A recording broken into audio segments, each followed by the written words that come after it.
Hi, welcome back to WRPL, the podcast where we talk about all the things we are watching, reading, playing, and listening to. My name's Ben. And I'm Steve. Happy birthday, Steve. Thanks, man. I know I'm early, but happy birthday Yeah, my, anyways. my official birthday is tomorrow, but I'm not a big birthday guy. I think most men once you pass 30, well, even past like 21, sometimes it's like, what do you really have to look forward to? Well, when you turn 35, you could be president. Oh, So that's something.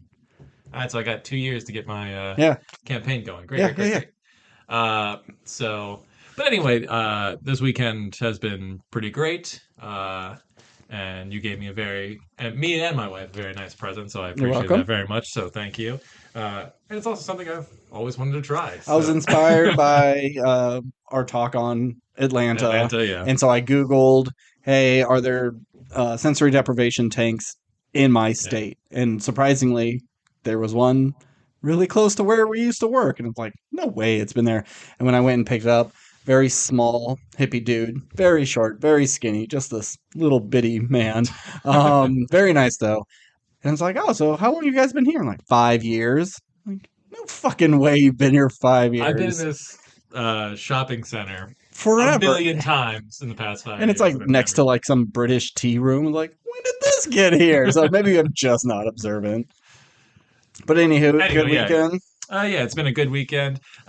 Things have happened this weekend that are going to relate to some of the topics we're about to talk about. Um, Okay. so we'll just Okay. we'll get to Okay. that. Yeah, because we don't tell each other really what we're going to talk about. Yeah, I barely like you, but thanks for the present, Yeah, loser. no problem. No, but today we're talking about the Dungeons and Dragons movie and John And Wick. John Wick 4. Uh, and I think before we do anything, we need to start with probably our most prolific role Yeah, of it's very fitting for yeah. I don't today. know if prolific's the word I'm looking for, but Probably not. no. I should But have gotten you a word a day calendar for your birthday. That would have been I need good. that more than the deprivation check.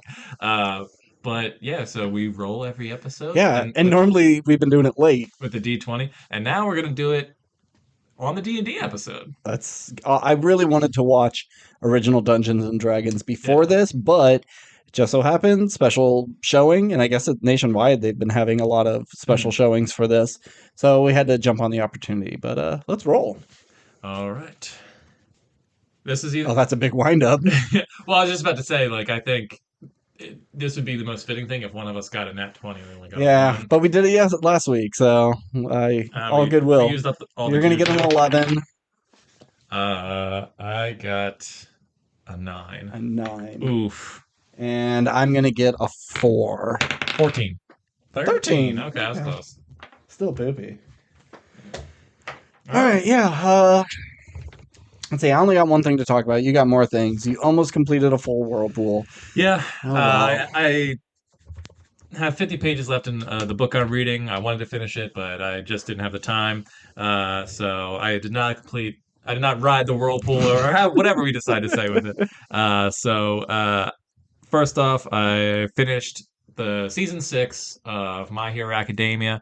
Uh, Oh, like I said before, I talk a lot of trash on anime. I enjoy My Hero. It has a lot of things I dislike. I think this is one of the weaker seasons of the show, but it still has some like really nice emotional moments and some pretty great action sequences when they like really put the effort into it. Uh, but it just seems like for the season where like they kind of like go to war with villains and there's like even like certain deaths of like kind of not necessarily major characters, but like major side characters. mhm. Uh, it always felt flat because it's just like every episode takes place in the daytime and like a lot of Okay. which I know is like a weird thing because it just seems like I'm so used to seeing dramatic moments and deaths and it's like where it's raining out or it's dark outside or Hmm.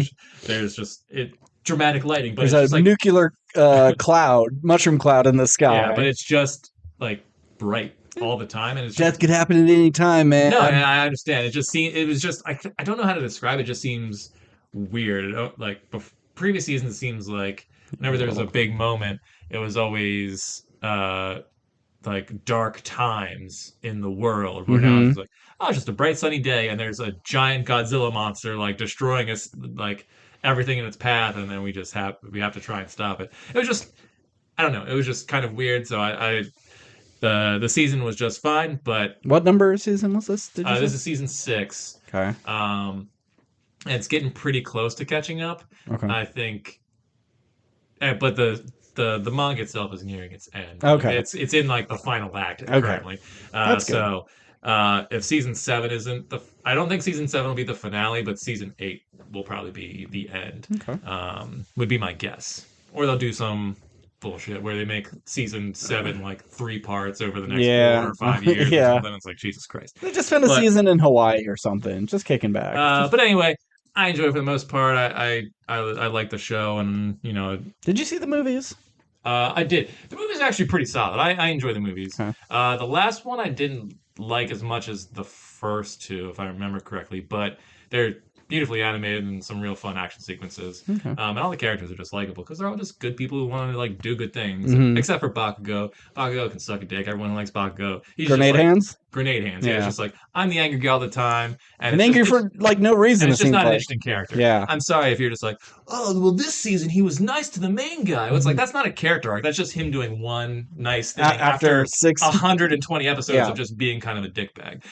So if you like Baku as a fighter, great. If you like him as a person or a character, you're stupid. So has a main green guy and the floaty girl, are they like, have they hooked up and stuff? No, they're all here. No one hooks up in this world. So it's still It's oh, not I the like you so sexless. much, but we can't do anything It's about like it. all these like tween girls have like giant breasts, but like no one ever like hooks up with each other or Uh-huh. like even like there's one character who kind of in the first season or so was like that creepy like ugh girls kind of Guy character. with the grapes on him? Yeah, but Yeah. they like I don't know if there was complaints or if they just like decided, oh well, now he's matured and whatever it is. Okay. But like he essentially he's like always just in the background. He barely gets any lines, which is good because he sucks. Yeah. But yeah, so they wrote off that character type essentially, and now Good. everyone is just like good people like wanting to be heroes. Hmm. But anyway, that's my hero. Not a lot to say about it, but I enjoy the show. Um, uh, so for my birthday, my favorite band decided to release an album on Friday Just for you. just for me. They were God, like, that was considerate of them. yeah, they were like, well, Steve, you've been a fan for so long. We figured we'd release an album for you.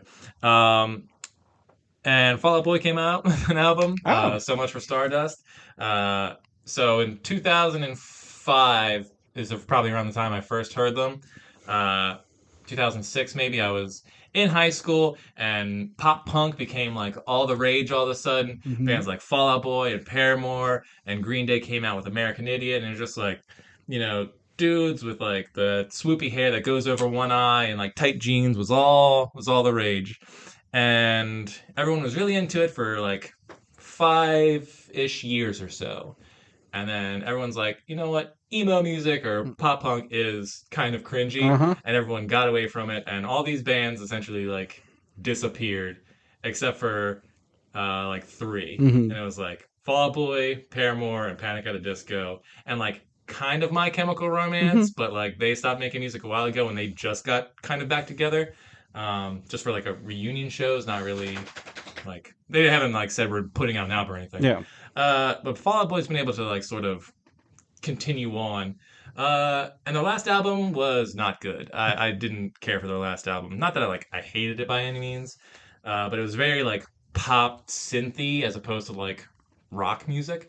Um, and this album is like a return to form. It still has like, but it has like string and horn sections in certain songs. Like one song's kind of dancey, but it just feels like more old Fall Out Boy stuff.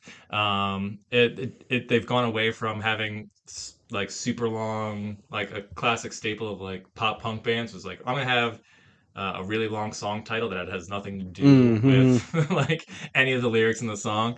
They've gotten away from that. Like there's still some songs that are just like weirdly named. Like there's a song called Baby Annihilation. Has nothing to do with annihilating babies, Okay. but You got to really listen to the subtext, you yeah, know? it's all the subtext. But I think the album's great. I love these guys for whatever reason. It was just the band that stuck with me, and I've loved essentially all their work. And it was a nice present for the weekend. I've just been listening to it a bunch, and yeah. So if you're a fan of pop punk and you've been a fan of Fall Out Boy, you'll like this album, and I recommend it. And I mean, your favorite band is No Doubt, correct? And in a Sure, certain yeah. way, like I consider them almost pop punky, not in the same vein of like N- emo, like I Hate My Parents, but no, they were they were like like angsty 90s. They they were an were angsty 90s band. pop ska, if Oh anything. yeah, more ska. Yeah. Yeah. I don't know enough about No Doubt to really argue that. But if like, I think if you put those two out like bands together, like they One could look, open for the other, yeah, yeah. look Sure. they look similar. But one of their better albums, like how Uh, in their discography. so it's I would say it's on par with like some of their old because that's the thing. It's just like, do I love their old stuff because it's nostalgic and Yeah, it's the ones I've listened to the most, yeah. or do I think they're actually better than this, or whatever? But this is their eighth studio album, Ooh. and I would say it's my number four. Okay. It's Respectful. yeah, it's right in the middle. I think my favorite of theirs is not most people's favorite, but it's not like it. My favorite is most people's number three, I think, Okay. or number four. But yeah, this Which is my favorite album is their fourth. Fall They Do was their last album before they went on hiatus.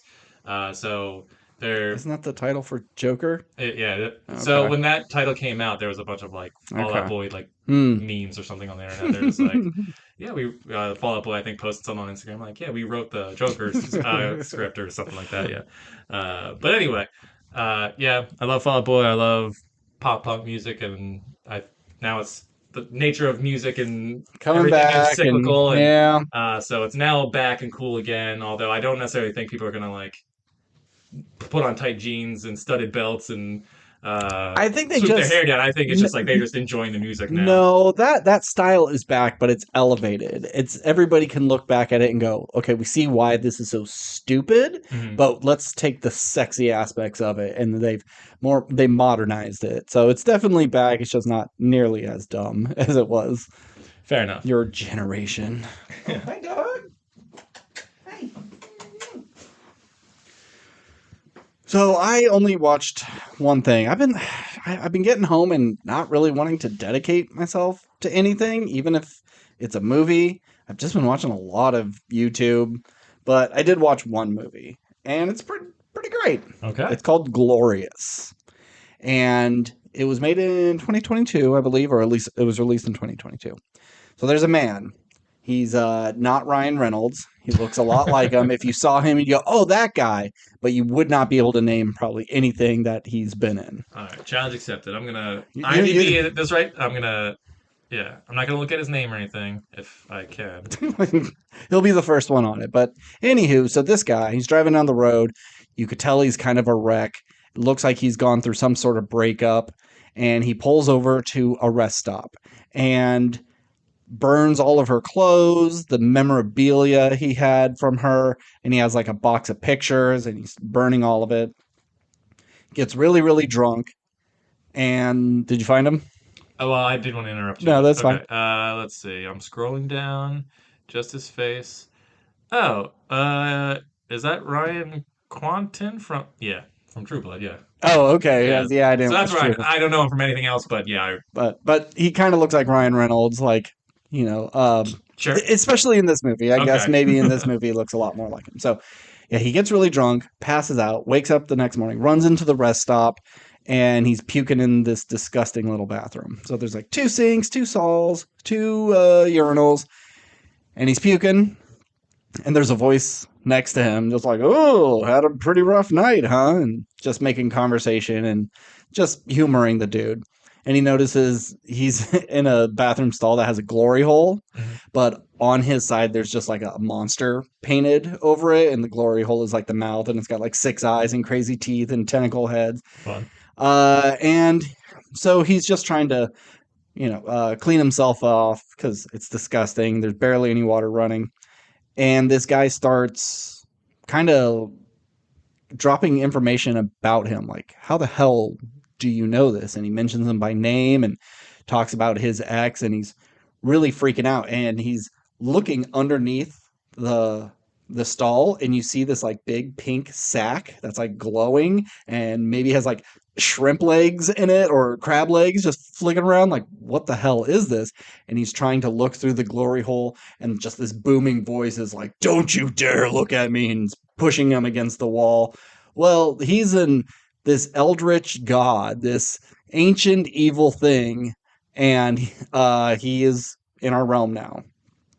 So it takes him a little bit of convincing to get to that point, but he's showing him flashbacks of his girlfriend like picking him up the first time, and all these wonderful memories, and he's freaking the fuck out. He can't get out, pushing on this door, can't get out.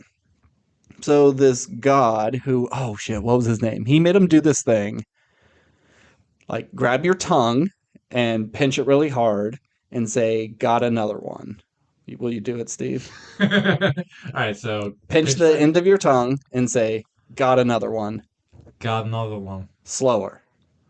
Got another one. Harder, push harder, and slower. Got another one.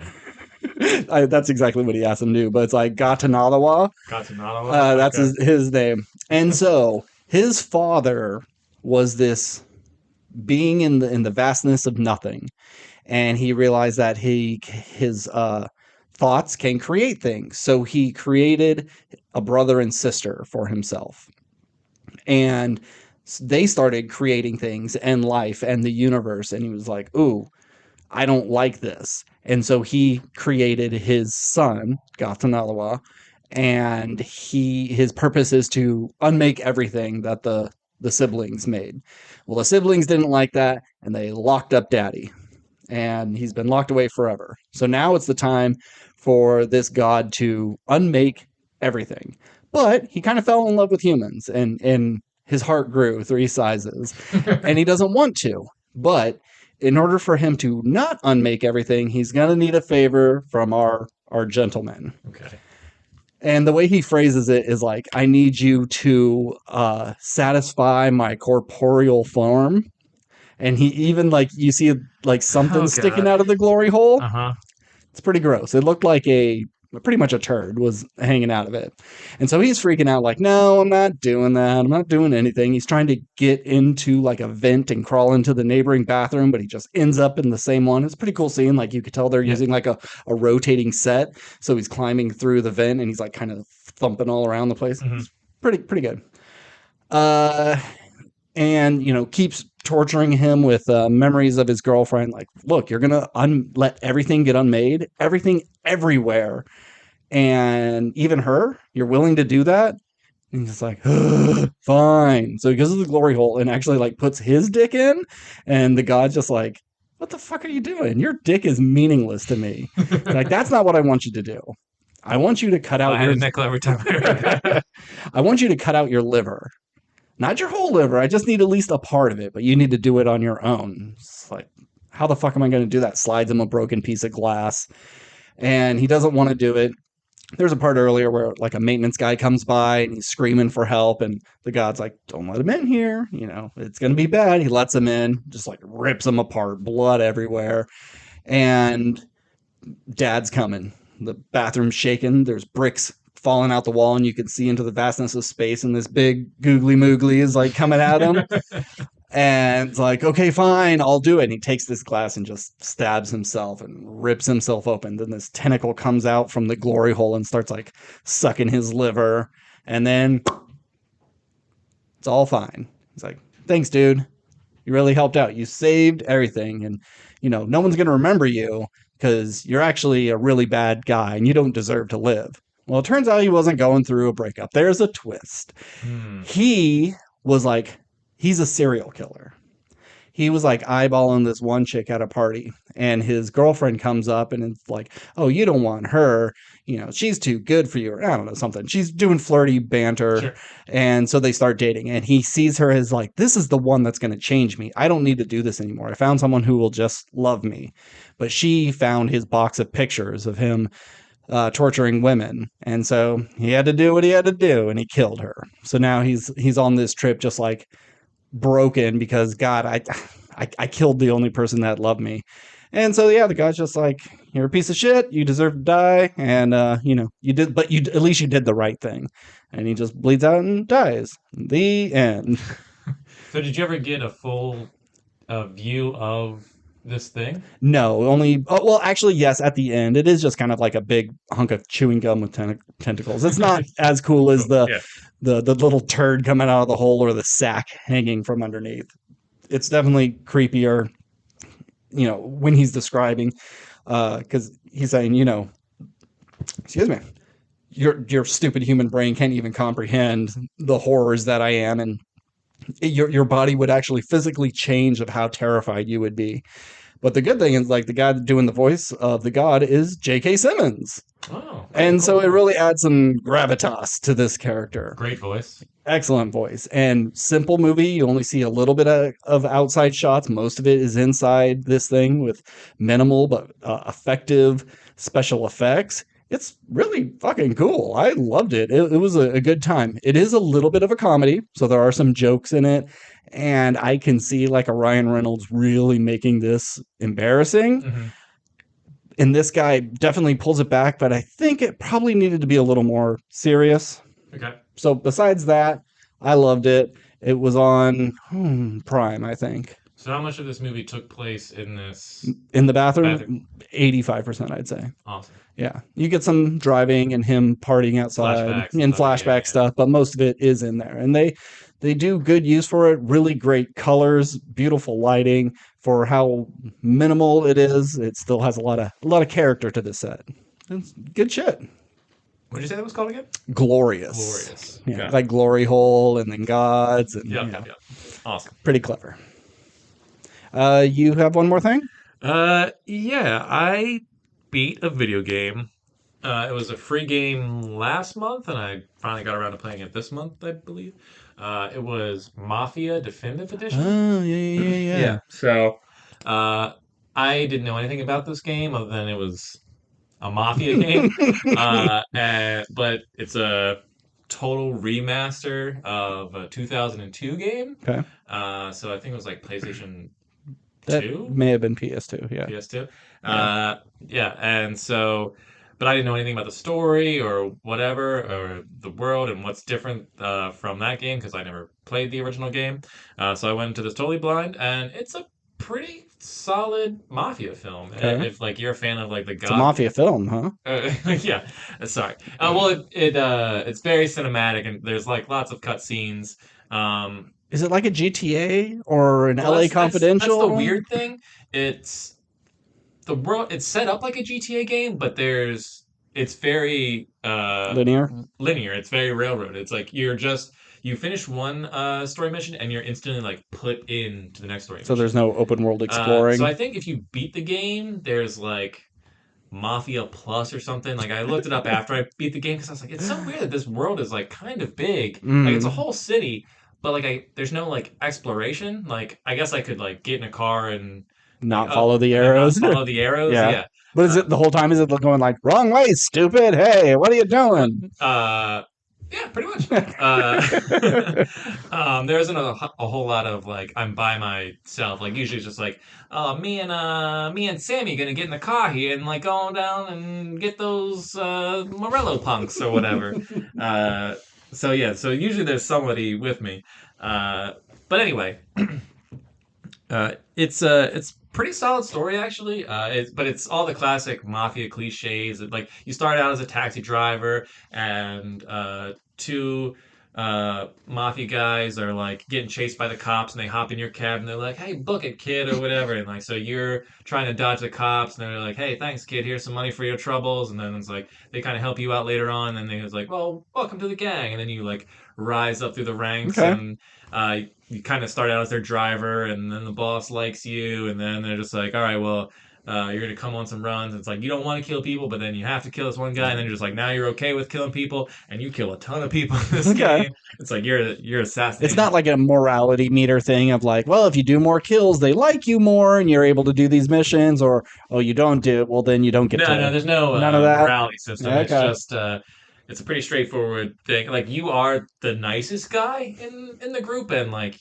the bartender, like your boss works at like a restaurant. He doesn't work at the restaurant, but he owns a restaurant bar thing, and so the guy who like runs the bar, his daughter, like you fall in love with her. So she like grew up in the mafia Mm-hmm. like scene, but isn't like part of it. So she's like kind of like, why are you always going out with those guys and getting yourself in trouble? Like you're gonna get yourself killed. I love you. I don't want to see you die. And he's like, all right, shut up, woman. He doesn't say that, but it's like, I love Go you. make me some gabagool. It's like I love you, but what do you want me to do? Uh, but anyway, it's a really I think it makes an argument for like we see all these movies and they're getting remakes or whatever. It's like don't remake Back to the Future, don't Mm-hmm. remake like these classics or whatever. Where like I don't know how much of a beloved game this was, but video games lend themselves to remakes and remasters when it's like, oh, this game came out 20 years ago. Imagine what we Mm-hmm. could do with this storyline Or these game or but mechanics. like now put it in a modern setting. Like it Yeah. works really well. The voice acting's really great. The performances are really solid. Like I said, the only downfall is like you've kind of seen this mafia story before, Mm-hmm.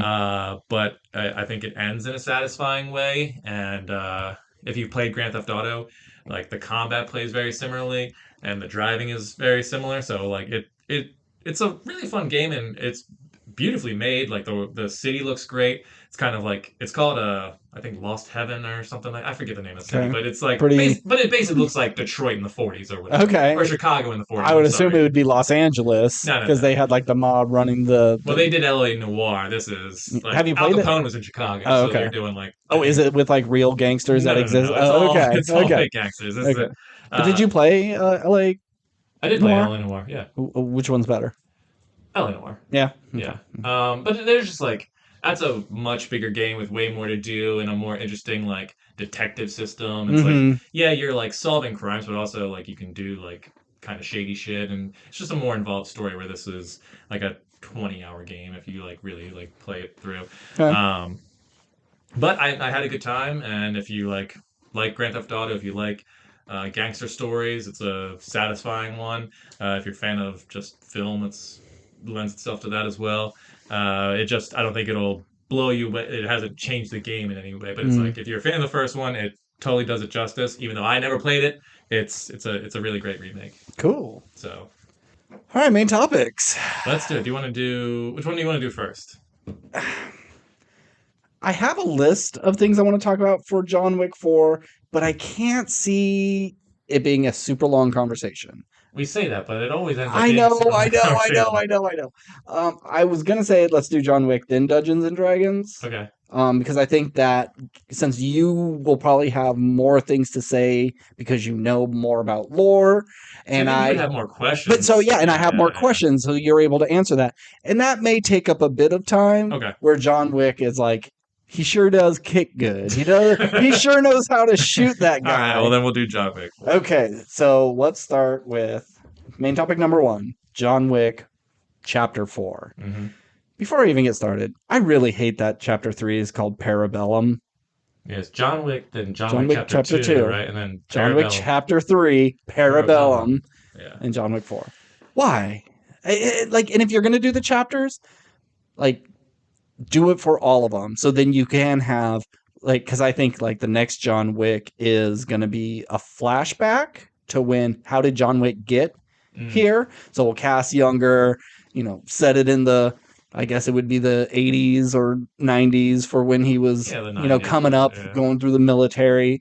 Well, I think looking back, I think he was only retired for like 5 years, and the first one was 2014. Sure, but I don't want to. I want to see how So. he got into it as a young person. Oh, I'm well, sure it yes, was like yes. he was in the military and he showed he really good at using weapons, and Well, then they he said got advanced to. he was an orphan that was raised in like that Russian area. I don't remember Yeah, like John Wick well, 1. they took him as an orphan, put him in that Russian family, Oh, took him in, okay. and then he was basically they plucked him to be in this society. Okay. All right. So that's his backstory, but like you don't really get a lot of like details. It's just like, yeah, you were an orphan, you didn't have a family, but we made you a killing machine. Mm-hmm. Oh, I was thinking that would be their prequel movie would just be like John Wick prologue, and then any sort Back of then he was Johnny Wick, yeah they'd call him Little Johnny or and Johnny stuff like Candle that. before he got down to the Wick. Yeah.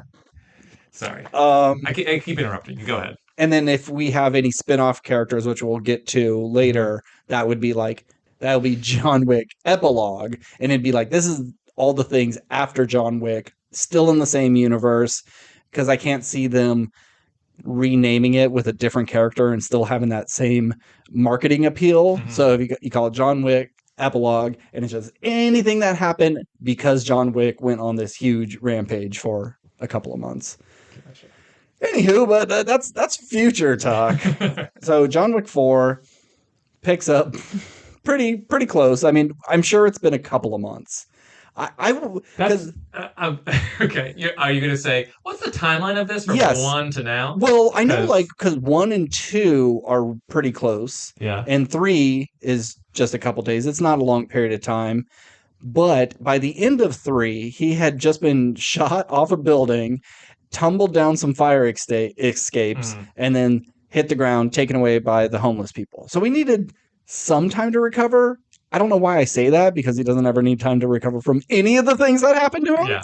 But I would say it's been 3 months tops. Okay, yeah, he got the Bruce Wayne, pit sort of thing. Like someone just did a little move to his bones, and he was good again.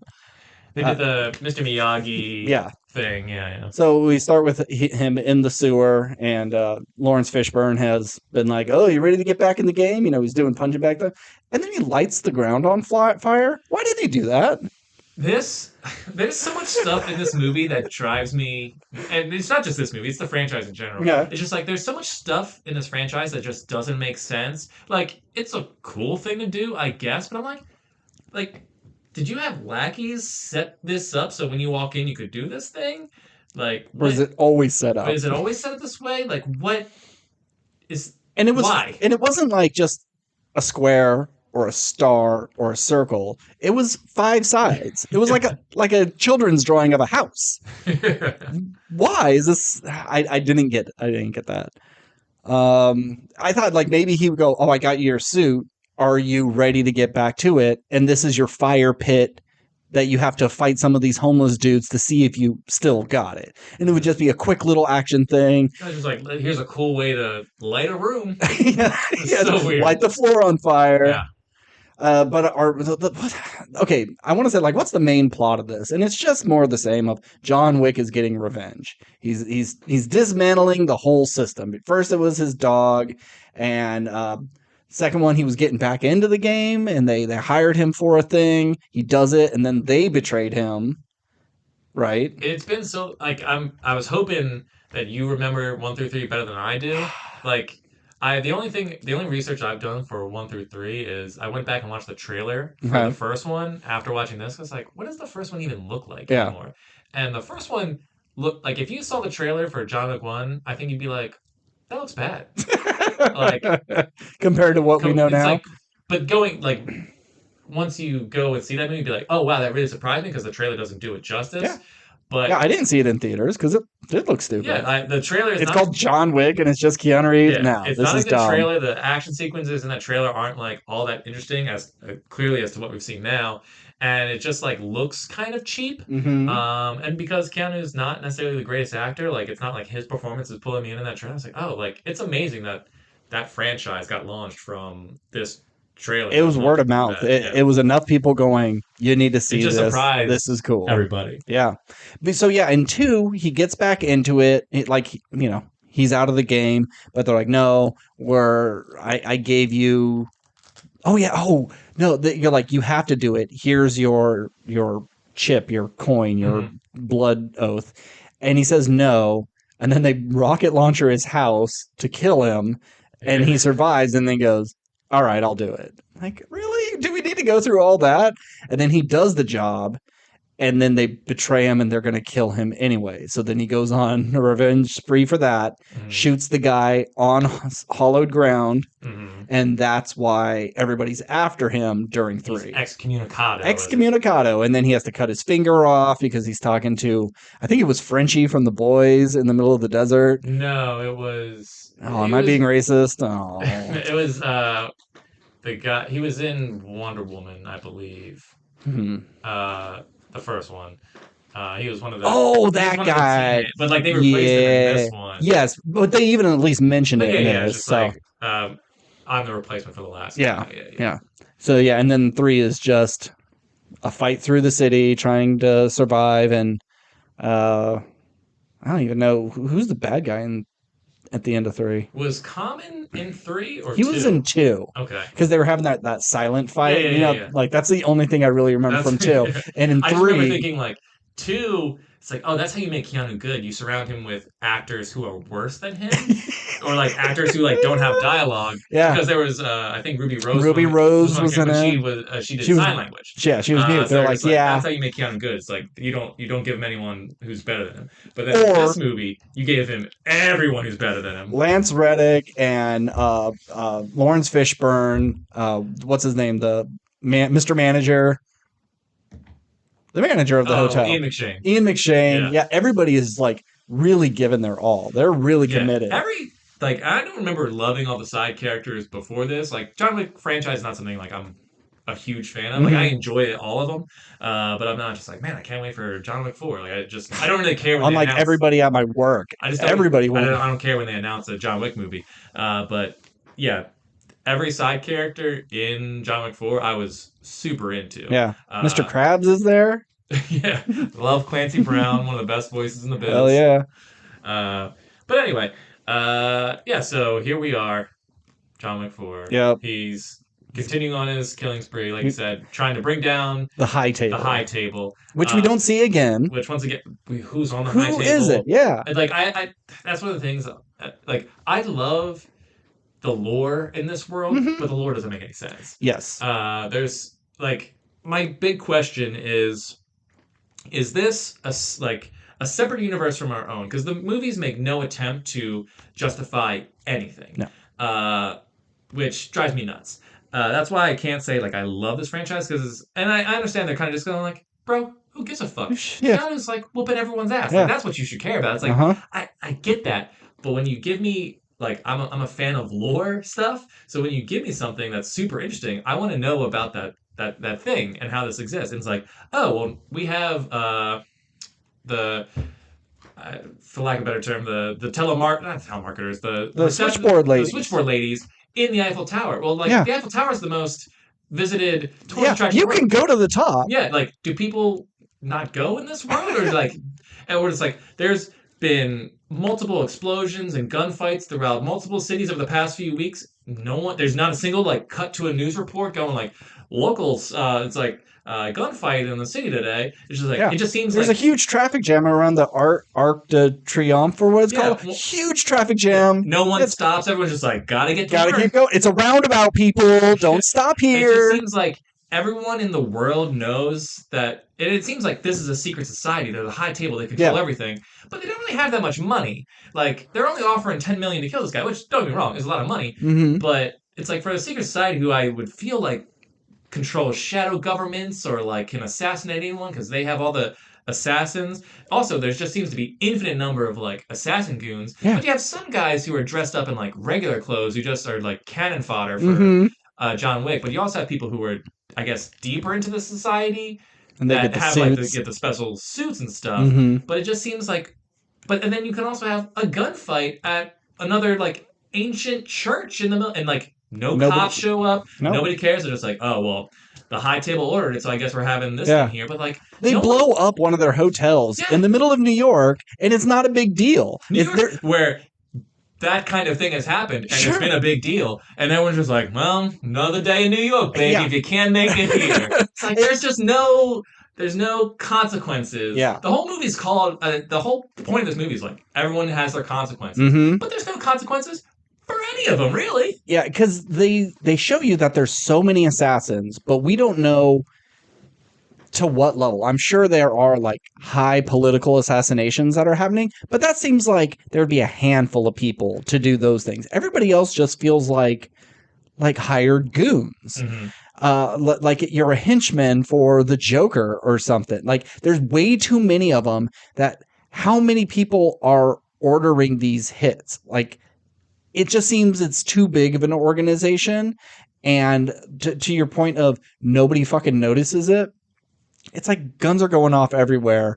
and people just turn a blind eye because it's like they live in Grand Theft Auto world, Yeah, and it's they so just go, weird. it's just something. Or you live in Gotham, and it's like you see a green mist come down the aisle, and you're like, ah, I guess the Joker's at it again. Everyone, evacuate. You're just used to that sort of Yeah. thing. So maybe it is, but besides the Assassin Guild high table people, they don't let us know how they affect the world. Yeah. They seem like such the most obvious secret Hmm. in the world. Like everybody knows there's Hitman everywhere. Or maybe it's just like a TaskRabbit thing. Anybody could be a hitman. Hey, you want to kill John Wick? We just need bodies. If we throw enough people at him, Yeah. maybe he'll just get tired. And maybe you're the lucky The Zap one. Brannigan Yeah. attack. Because there's in I think the first one that there's the big famous like club shootout Hmm. scene, and I feel like if I remember correctly, people like ran away in that one, Yeah, maybe. yeah, I think But people. like in all these other ones, people have like knife axe fights or like gunfights in the middle Yeah, of a club, and everyone's just like yeah, and just dancing to it. They're like, "Ugh, I love this they're place." It's like, fighting why right, isn't anyone running away? It and blows my fucking it mind. could be like they are all fucked up. They're all high, so they don't know. I They don't don't believe that for notice one it, second. but it gets a little showy. They're in the middle of the room, and there's tons of people everywhere, and you can watch them. They're all just dancing, and then it will cut. And everybody is fleeing. Like nothing big happened, no explosion, no blood splattered on a waitress who screamed or anything. It was just like and run, and then they all got spooked. It was a bad edit, Hmm. but yeah, they all had no problem with this going on until they didn't. It's like they were so fucked up that they looked up and, does Yeah. that dude have an axe in his head?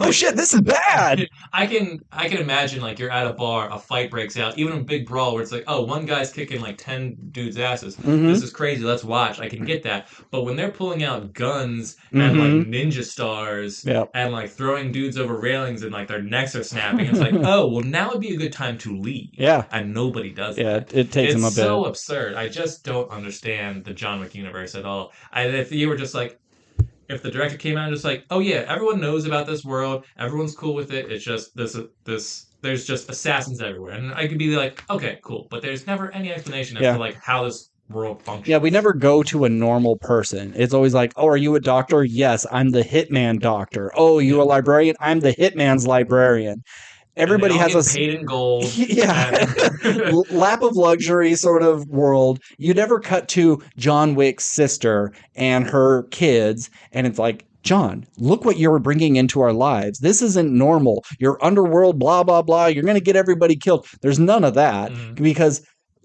from what the movies have shown us, everybody in New York is already an assassin. So you don't have to worry about like collateral damage. I guess all those people who just like don't notice anything, they're like, I know John Wick's going to kill me. I'm not going after that bounty. And then they think it's normal because that's their life. Right.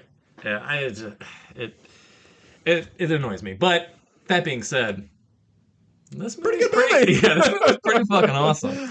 Uh, Yeah, I enjoyed it a lot. Our buddy said it was his new favorite. mhm. I would say without having rewatched any of them, it's probably 1, 2, 4, 3 for Okay. me. One is just like the most pure. Two, they really stepped it up. Four is just has the most insane action. And three isn't bad. It is my least favorite. I don't like the dog stuff. It feels really stagey. But that one has some of the more creative kills, Mhm. like killing with like the horses, or books. And you didn't get that much in this one. There was one cool death where he has a knife against someone's throat and he puts the gun behind it and fires it a bunch of times. So like the impacts push the knife further. I mean, really just shoot him in the neck and it should be doing the same thing, Yeah. but it's cool. Yeah, I couldn't really tell you what my ranking is. I would say that I could agree that this might be my favorite of the Hmm. bunch, because I feel like it does sort of have a satisfying emotional thing at the Sure. end, and I think that this one has more standout side characters, and I mean multiple times throughout this movie, I like throwing my hands in the air because like this is fucking cool. Hmm. Also, a visual splendor of cinematography. Like I've never seen an action movie look this good. Yeah. because they filmed on like real sets of Yeah. just like the stables look amazing. Just his throne room that is some old church that is repurposed for this movie, but every single shot is beautiful, Yeah. dripping in colors and I was so impressed about this movie in terms of the locations that they mm, chose. Because if you're a secret society who has a ton of money and it's like, oh, these would be the kind of places that you operate. And I mean, the Osaka Continental is definitely the standout of the movie in terms of like visuals because it's got the like, sort of like classic Japanese like neon look, but just like mm-hmm, Keanu on the roof with like the cherry blossom, but also have like this big red like stadium behind. I don't mm-hmm, know what it was, but it's just like really, really impressive wide shots throughout a lot of this. Even like him like riding the horse through the desert looked mm-hmm. gorgeous. Just the most beautifully shot of all three, I think I would that say. that fight scene was maybe my least The favorite. Japanese stuff. Yeah, just because there's a part where he's in a room of glass and light that seems to serve no purpose but to be glass and light to hide behind and throw people through. And it was something that we just saw in the last one. I think for this that it was like the nunchuck scene. I like nunchucks, Yeah. but I just didn't. I think that was my least favorite fight. Okay. I think my favorite fight is the Fat Man fight with all the water and the party goers. Oh wow, we're on different. Now Well, okay. I know which one you're going to say is the best, and it is the best. I know that, but this one was my favorite because there was hand to hand fighting. Okay. There wasn't as much gunplay, and you did have your weapons, but seeing a big fat dude like doing kicks and That surprised me. Yeah. throwing John Wick around, I really like that. And then he died in a cool way. He landed on his head and broke his neck, where everybody else just gets shot or gets stabbed, gets hit by a car. He had a pretty unique death. And I think with all that water and the neon, it was just a beautiful. I mean, everything is beautiful in Yeah. this movie, but I think it just looked amazing. So that section is the 15 minutes of the movie I would cut. Yes, absolutely. That is where you can cut the most. Because so one of the other criticisms I have of this movie is, it's just like going in, it's like it is 2.5 hours long. 2 hours and 49 minutes Oh, long. okay, 2 hours and 49 minutes, and there is points where I'm like, I'm starting to feel its lag. Hmm. I'm entertained all the way through because it's essentially 2 hours and 15 minutes of action and Hmm. like 30 minutes of like just enough time in between scenes to sort of like set up story or Yeah. whatever. Uh, but yeah, I didn't necessarily care for that sequence at all. I thought he was an annoying Eastern European Sure. sort of Yeah. stereotype, not necessarily in like a it felt racist kind of way, but just No, like he felt like a video game boss yeah, it that felt was like trying to be yeah, it felt like racist. that was a Grand Theft Auto character that they Yeah. put in this world, and he just seemed absurd, and it looked weird in the fat suit. I don't And know how much of a suit that was. I think he's just a big dude. no, just look on Is IMDb. he? He's like fit and Oh. handsome. Like Oh. they grossed him up. That's a shame. They All Colin Farrell penguined him. right. Okay. But anyway, yeah, I liked the poker scene Hmm. fine.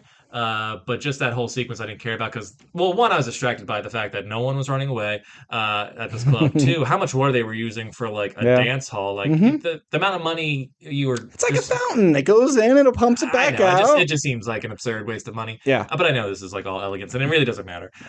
Those are just nitpicks. But yeah, it was just the most uninteresting looking fight to me, and I was just like, you know what, cut this 15 minutes and Hmm. like reduce and keep this movie tighter, and I think it would have Yeah. served better. You didn't need to go on this like fetch quest Yeah. for this like dumb Grand Theft Auto character where like he died and you roll him over and he's got a dumb dead face and you like pull out a gold tooth. Yeah. You just didn't need to do that. You could have written some other like dumb way for John Wick to be accepted. Yeah, yeah. He like they just would have just accepted him back in the family without any of that. Or just like, you can come back, but you have to kill our best guy or something. It's just like you challenge him in some way, but you do it there and it's over in 2 minutes. Yeah, you would go, you have to defeat him, blah, blah, blah. And like, all right, I'll do it. And then it cuts to him walking in, throwing the gold Yeah, teeth like he can down. be covered in blood, his Yeah. suit's all fucked up. And, Something. and I know, like, for John Wick fans, would be like, oh, I bet that was awesome. Why couldn't we just see it? But that could have been a funny joke or yeah, something. it's like you're expecting these huge fight Yeah. scenes, and for once, we're going to restrain ourselves. super easy. Barely an inconvenience. I think another part where they probably could have cut down was the stair fight. I think it was pretty good. And that tumble, man, it was like almost cartoonish. I was gonna say the same thing. Like I was into the stair fight. Like it's a cool set Yeah. piece because that is a real stair. Mm-hmm. Those are real stairs that lead to that place. Mm-hmm. And so it's like a fun way to do an action scene where it's also like, it can you can say it's like symbolism. It's like him climbing like the Yeah. stairway to heaven because he's going to a church Sure. kind of thing. It's like Sure. his last battle to see if he gets into And it's heaven an or hell. uphill It's fight. an uphill Yeah. fight, Yeah. and then you have a nice moment where Donnie Yen shows up. But it would like, yeah, him tumbling down the stairs. I was like, I'm watching. I turned to my wife. I was like, we're watching Ace Ventura right now. Yeah. It This was. is a It slinky was. scene. It was. It's so It stupid. was hot rod to me of Oh, him falling over and over again. And it's like after the third one, you're like, okay, he's done. And then it goes to the fourth one, like, okay, this is funny. But a real practical fall. Props to that stunt person. it looks great. Props Yeah, to all the stuntmen in this yeah. movie. My God, the things they have to go through with no recognition. But I think it could have been cut down a little bit just to save a little time. But they are still two really good fight scenes that I'm glad I got to see.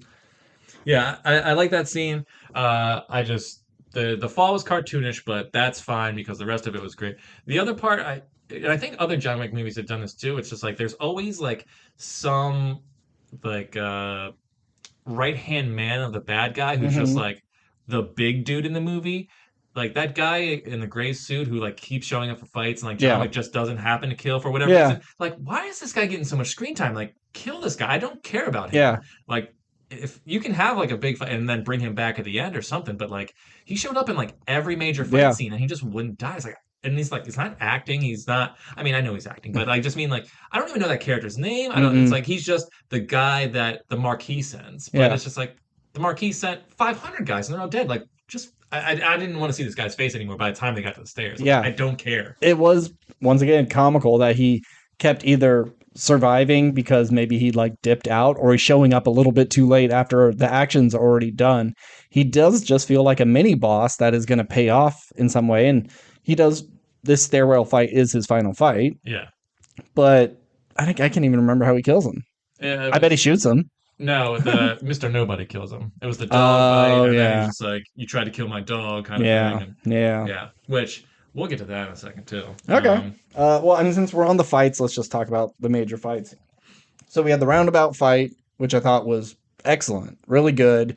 Absurd, but a lot of fun. Yeah, after one or two cars crashing, it would cause enough of a bottleneck of people trying to get out of that lane into others that traffic would stop immediately. 100%. They are just zipping by, Doesn't matter. throwing people into it. Once another kind of cartoony, comical moment of him just turning just perfectly and doing a hip flip, and then a guy getting smashed by a car. Then the dog gets hit by a car. He's fine. Yeah. Takes the windshield like it's We nothing. hurt the first dog in the first movie. We don't hurt dogs anymore. Yeah.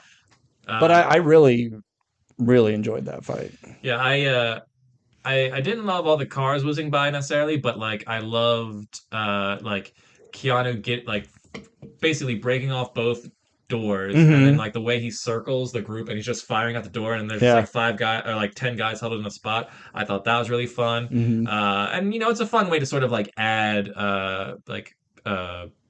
obstacle damage or like something I need to get through this as sort of just make the scene more dynamic and fun. So like it's absurd, but I had a good time. I wouldn't cut this scene by any means. No, but if you're looking for realism, this is probably the most unrealistic thing other than Keanu's ability to take blunt force trauma. Yeah. But whatever.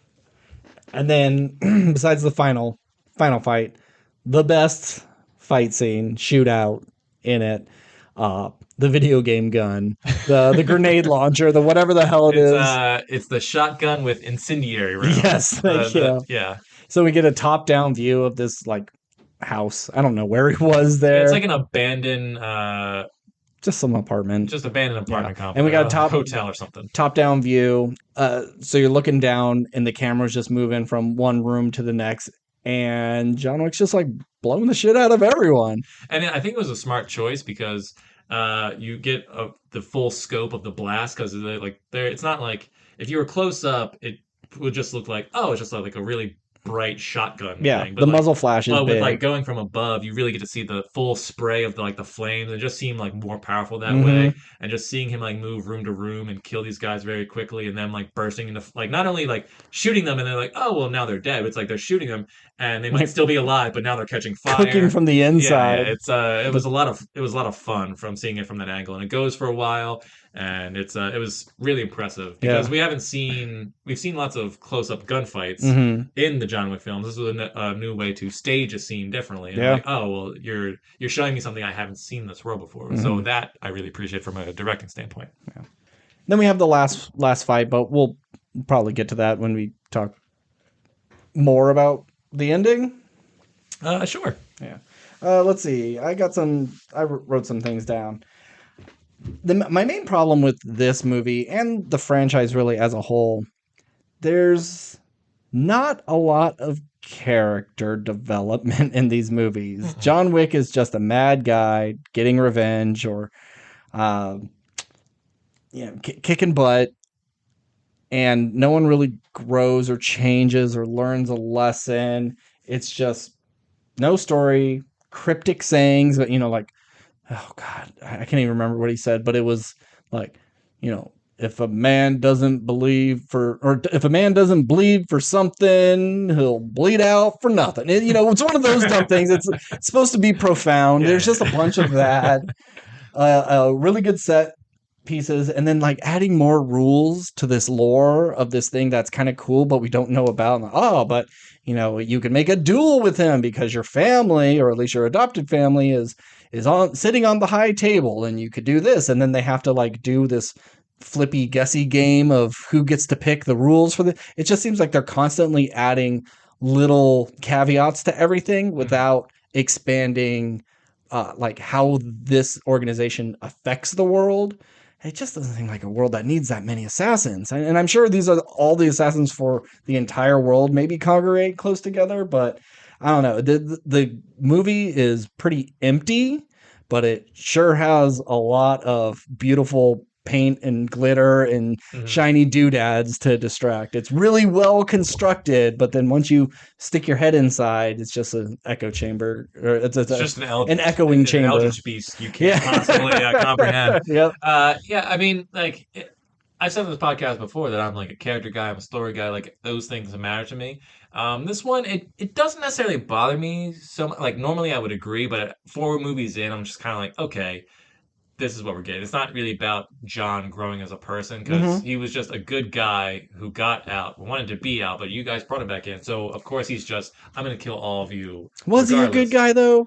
Because he's I, been in this group for a long time. He's a that's bad dude. right. We just care because they killed his dog, and ever since the Sure. jump, we care about. We Uh, don't care what he and that does. can be a fun conundrum that they don't get into. Yeah, Like, is John I mean they talk about it does a John Wick little deserve bit. to live? Like what's her name? Like Akira is just like all these people had to die. Like my dad had to die because you had to stick your fucking nose in our business, and like he really could have just fucked off, but he chose not to, and he Right. got so many people killed. So many. So many. Uh, and that can be a fun thing to explore, but they don't care about that. No, My bigger problem with this movie is Keanu is so bad. he's Like this, awful in this. the first 3 don't really. I can't remember watching them and going like, oh man, like I remember going like, yeah, he's not good in this, but it didn't really bother me. It's just like Yeah, because Keanu's never really been like a great actor, yeah, but it's just like, oh, this is his job. He's just here to like do fight scenes. But this one, it really took me out of it a lot because his line delivery is so absurd. It's yeah, like if you justify it, it's like I thought maybe like I feel like he's gotten so much brain damage. That's why they're justifying yeah. him talking this way because it's just his delivery of just like I'm going to need a gun, Yeah, or and most of his dialogue is someone saying something and go, yeah, yeah, that's it. yeah, He must have said like his answer to things must have been yeah like 4 or 5 times, yeah, and the most acting he does is when he's like getting choked out, and that's in Russian. Like yeah. so, it's not even in English language. So Uh-huh. I can't tell if he's acting poorly in that. But just so much weird.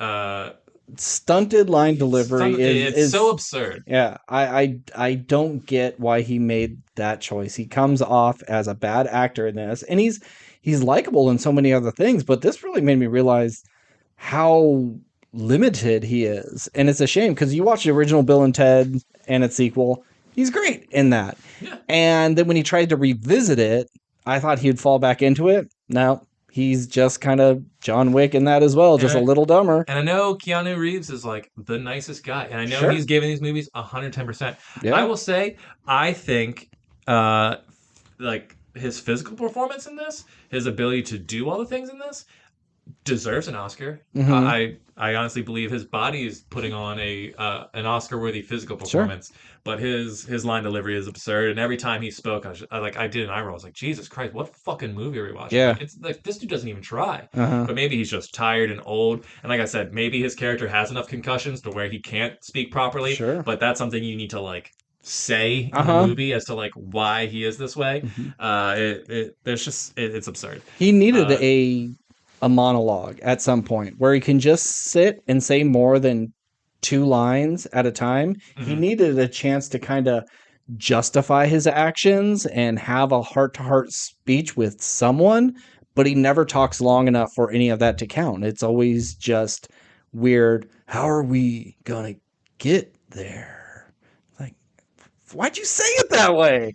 Yeah, But it's just like all of the side characters in this movie are just like oozing yeah. charisma and get more dialogue in like single scenes than he does Mm-hmm. throughout the entire movie. And I know it's like, well, that's John Wick's character. He's like quiet and he's a stoic killer and he doesn't need to speak because his killing does the speaking for him. It's like I Sure. get that concept, I but get like it. give me something to root for here. Might Like, as well have made him mute, you know? yeah, They killed his dog and cut out his tongue. And so something. there's no reasoning with the Baba Yaga because he can't even talk. Or like if you don't like Keanu's acting, then like that the in the second one with Ruby Rose, like oh, have his ability to speak get lost in the second one, Sure. and then he's a sign language guy because Sure. now you have like I don't know if you would call it a disability or whatever it was, but it's like Yeah. you would give him like some other thing to make him more like interesting. It's like so now he doesn't have to worry about acting Sure. because he can just do the sign language, and that's a cool thing that this awesome killer can do. Very much like the other cool killer with a disability is Donnie Yen, who's blind throughout the whole Yeah. movie, which once again is absurd how that works. Yeah. Uh, And like his name is Kane and he uses a cane. I thought How ridiculous. Come on. that It's like someone got real lazy and they were like, "This is gonna be funny for." it's the X-Men joke of Wolverine going like, "Oh, Cyclops Storm, what do they call you? Wheels?" Yeah, It would be like a paraplegic martial artist called Wheels. uh, all But right. but like, he's fired a lot of guns. Someone could have fired a gun close to his head, and he's lost the hearing in Mhm. his ear. There's things you could do to him, but he just suits back up, and he's fine. Oh, let's talk about the suits real quick. I fucking hate these bulletproof suits. Me too. They ruin everything. Now any gun can be fired willy-nilly, and all they have to do is if they hold up their arm like they're Count Dracula, do a little hunch thing, and then they bring their arm up and shoot wildly, everybody comes running into the room hunched over like that, and it looks stupid. And then like you got people in armor, that's fine. You got to shoot them a couple of times, and I like that kind of. He would shoot people just to like bounce them back and then get under their chin. But all the suit people, you're telling me their fingers aren't getting hit? It's just like it's too perfect. It's too Yeah. easy of an excuse. And I thought his white T-shirt was bulletproof too, but like he just takes off his jacket at the end. It's like he could Mm-hmm. have been hit in the chest, which he's been shot a bunch in that movie. And it Yeah. doesn't seem to like. Nope, just the jacket. Yeah, it's just like just the jacket's bulletproof Mm-hmm. and the pants or whatever. Yeah, yeah. Maybe So, the tie. It's enough. I guess yeah, but I can forgive that. I just want, and maybe you can remember watching it from the other ones. Mm-hmm. I just wanted one scene where he like, has a break. He's killing these guys, and he pops off his shirt because he needs to get stitched up because he got like a cut on something, and you just see 1,500 mini brute like welts across his body. Did that ever happen? He not like lasting effects, but I think in 3 he has a gun to a doctor, and the doctor has to like work on him because time's running out. Because as soon as it hits midnight, Right, he's right. excommunicado, and, Uh-huh. and the doctor can't work on him, and so he's like holding a gun, and so he's getting fixed up there. But just like the people in Scream, you get a wound, whatever. As long as it didn't actually kill you, you can run and do somersaults and flip people over, and you're not going to rip it open. You're fine. Yeah, I just wanted to see like all like bullet holes riddled his legs. Yeah. Not holes, but like just. He should look like a cheetah when he takes off his clothes because he's just been hit by so many Like bullets. when, 'Cause, like those those would still hurt. Yeah, like when you go paintballing, people come back with terrible Yeah, welts. These are actual bullets. yeah. He needed a scene kind of like in the Wolverine. If so, after his friend, I can't remember his name, but the dude who's in everything, the Asian, the Asian dude, the guy in Japan. Oh yes, yes. Yeah, I'm not gonna even try to yeah. say his name, Well, but he's awesome. his daughter's name was like Akira. Hmm. If he was had to like watch over her, like Wolverine did with Yeah. and he has to take a shower. He pops off his shirt. You see him, everything's all fucked up. Her commenting on it and like, look at what your rampage has done, not only to the families of the people that you killed, look at what it's doing to your own body, and give him just, I don't know, 6 lines of dialogue to logically say why he's in the right to continue this. And that's all I need. And then he can stay quiet. But yeah, his acting's bad, and the believability of what his body can take is yeah, Yeah. much to be desired. Do you want to go down the list of side characters in this movie? Because Okay, well, first one. Well, they were calling him Mr. Nobody, but I guess he's called Tracker. yeah, that was his job title. Yeah, But everyone called him Mr. Nobody. this dude has such a weird face. He looks like if John David Washington was white, but then decided to do blackface. Do you know what I mean? Like, Aries Spears? He kind of looks like Aries Spears doing an impression of John David Washington. That's pretty funny. Should I cut that? 100%. It's funny, though. Yeah, no. I get what you're saying, but it could probably be conceived as racist. I'll listen back and I'll see. But yeah, this guy comes out of nowhere. I looked at his IMDb and like, I haven't seen any of this. What a weird character. He wants to kill John Wick for the money, but only when the money gets high enough. But they never say exactly why. Correct?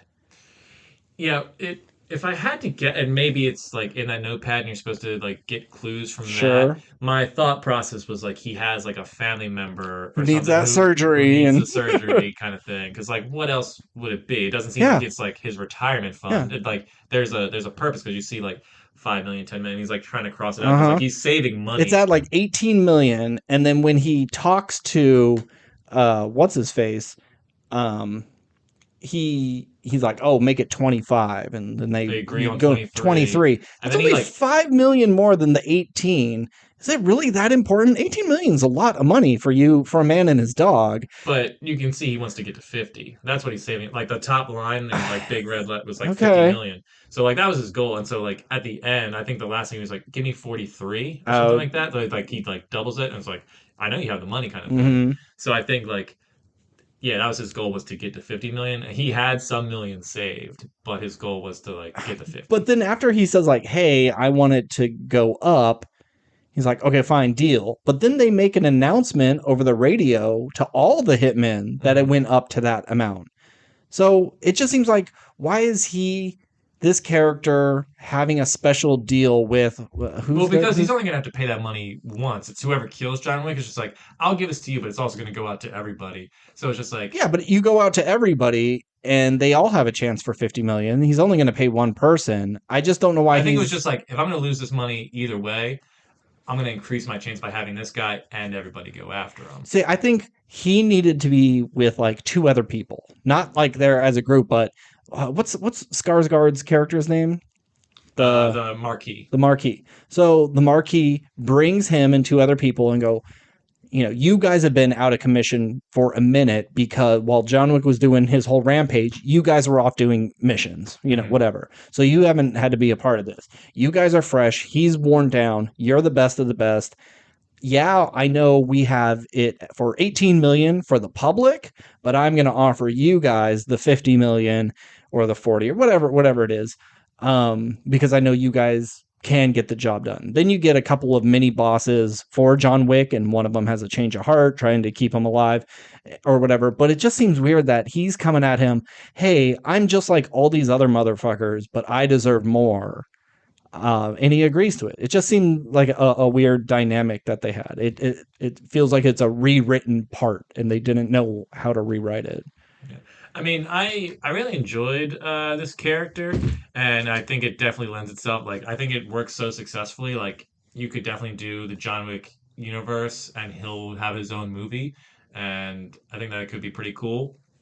As soon as he like had a dog, I was like, John Wick's gonna save that dog. It became Yeah. pretty clear early on, like when he didn't kill him right away. It's like, oh, they're gonna be like friends or something by the Mm-hmm. end of this, and he's gonna like save his dog, and then they're gonna be like, but and when they did that, when John Wick decides not to kill him when he has a chance and save his dog instead because John Wick loves dogs, Mm-hmm. I was just like, that seems like such a weak excuse for him to go like, okay, I won't kill you. Now, if Mm-hmm. they did that early in the movie and he's like, all right, you saved my dog, I saved your life, so like let John Wick get away, and it's like, but I'm still coming after you, kind of thing. Mm-hmm. Or it's like, uh, okay, you can go fight the Marquis because you saved my dog, but when that fight's over, if you're still alive, I get you next kind of thing Sure. because like he's a trained Yeah. assassin. He shouldn't really have feelings or care about it. It's like Mm-hmm. this guy is my key to getting money. And I guess like once John Wick is like safe, it's like, well, now I don't have any reason to kill him because like if I kill him, it would just be to say I killed John Wick. I wouldn't get any money out of it Well, yeah, because and he was yeah, forgiven. yeah. So I get that, but it just seems like I don't know, just like such a lazy way of going like, well, they're good guys, or like Mm-hmm. they're cool with each other because they both like fucking dogs. Everyone likes dogs. It could have been handled better of trackers on the ground. John Wick has a gun on him. The dog runs in and gets in the line of sight right before he pulls the trigger, and John Wick isn't willing to sacrifice the dog to kill this guy, Mhm. and so he holds back. And the uh, dog comes up and he's growling, and the dog like licks him. He's like, "Oh, good Good. push, all right." Something. Let's see. So yeah, Oh yeah, other characters. other characters. Uh, Lance Reddick, we talked about him last week. Yeah. Sadly died. It was kind of jarring to see him get shot Yeah. and die in a movie just Yeah. like a week after he died in real life. But it's probably what he'd want. But at the same time, it's kind of like nice that Yeah. they actually gave him like a really nice send off in Yeah. this movie. Mm-hmm. And the movie's now dedicated to him.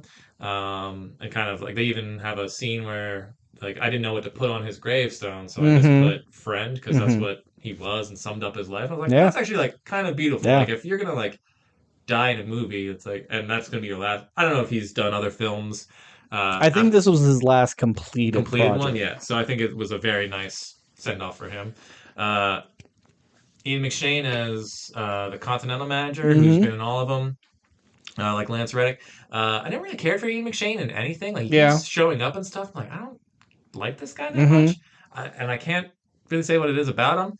I think he's got charisma, and like I got nothing against him, but it's just he's never done anything where I was like, man, Ian McShane's fucking good. Mhm. I know everyone who's like seen Deadwood's like he's great on Deadwood. I get it. I tried watching Deadwood and I never finished it. But I thought he was pretty good in this one. Yeah. I like Ian McShane in the John Wick films. I like him sneaking in his like, oh yeah, if John Wick wins, also my hotel gets rebuilt and everything goes back to normal and I'm still in charge. That's John Wick saying that. Yeah, I like how he gets everything he needs. We got Lawrence Fishburne back again. It's the Bowery King. Yeah. Always hamming it up, just having a good old time. Loves being homeless. Yeah, it's like, what is this? So this is like a homeless society of just like information gatherers because they're Mhm. like on the ground and no one's looking at them, and it's like I kind of like that concept. But they also have like that's another part of this movie that just blows my mind. There's all these like secret bunkers and tunnelways and all these Yeah. things that like there's like a train that goes through that picks them up at one point. Yeah. But That nobody like- else gets dropped off there? yeah, it's like is there only 2 stops in this train? Does it go under the entire city? Yeah. Like the mayor of this city or people would know that there's an underground tunnel see, system. Like someone had to build Yeah. these things. I know, and it like, well, obviously, not only do you have the assassins, but you have the switchboard workers, the hotel workers. You have a lot of people in this world that make these things happen. So you would have to assume that there are people in the governments who are able to either help them with information or influence people. It would have to be, because how do you live on a active subway ramp? People inside that train are going to pass that all the time and go like, where the hell is there? I see people in there all the time, and someone's going to find out. Some urban, what are they called? Urban explorers are going to come across them and then just get gunned down by a bunch of homeless people. Like Ninja Turtles, they live in a sewer. Mhm. They don't want to go in the sewer. Yeah. That makes sense. Yeah. But it's just like they have a whole They got a train station in the sequel. Yeah, but that one was abandoned, didn't function. It was just like an It had a train though. It was like it was. yeah, Yeah, it but did function at one that could time. have been sealed off, and like no one, there would be no reason for Anything to go to. any. Yeah. Yeah, yeah. The Where Batman is in a train station. That's his new Batcave. Train stations are very hot right now. Neo gets stuck in a train station in the third Matrix movie in the oh, Train this is an Man. homage to The Wow, Matrix wow. because Fishburne did it. Also, this isn't necessarily a side character, but it was a character that was introduced in three. Uh, but the guy in the desert, who's the elder, do you Yeah. remember what his function in the society is? It's like he's top dog, He's not but on the he's not. table. He's above the table, but everyone listens to the table. I think he can dictate things for the table. So he's like the president. He doesn't like make the rules, but he can like offer rules. But the table is Congress, and they And they got to decide vote on or him. something. I don't know. I Because it just don't seems know. like he seems to be like that would be the guy who's most important because Yeah. he can live in the desert seemingly in the middle of In the nowhere middle of nowhere, it's hard to track him or down. whatever. But John Wick just kills him the first 5 minutes of the movie and just Yeah. like, all right, well, I'm just gonna get replaced by another person. It's like, but how? Don't they need to get elected, or do they just have? Yeah. Does the What table? is your role? Like, I just don't remember the rules of that guy. Yeah. So I was wondering if you know. Nope. Okay, great. So fuck him. We have Clancy Brown as Yeah.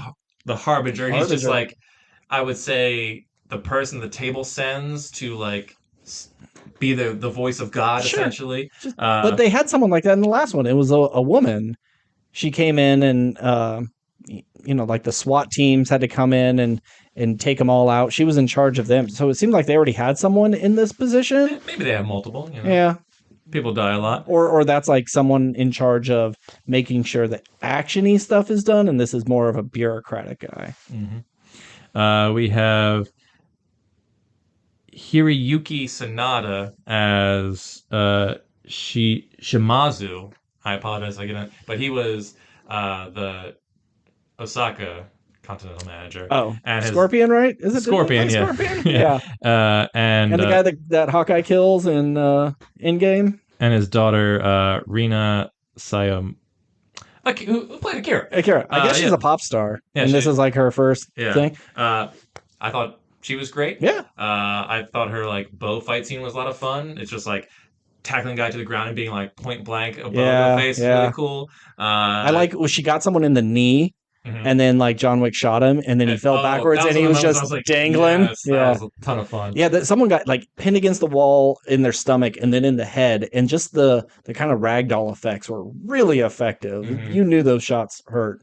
And I've heard people say that they really liked her like spider climbing the dude on the stairs. I thought that was so dumb.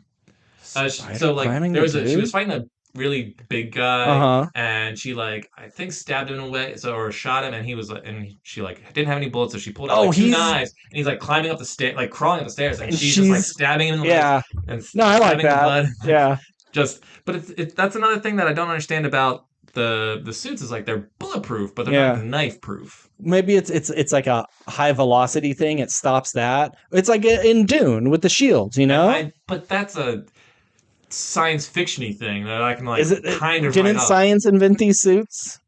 They didn't grow on trees. You're pulling, but also, and maybe it's one of those things where like the knives weren't going through. But enough pressure was like it helped her get to the top to where she could like. Yeah. It just seems like the dude was screaming every time he was getting stabbed. I bet it hurts regardless if it punctures your skin or not. I didn't necessarily love it, but it was kind of like a fun little thing.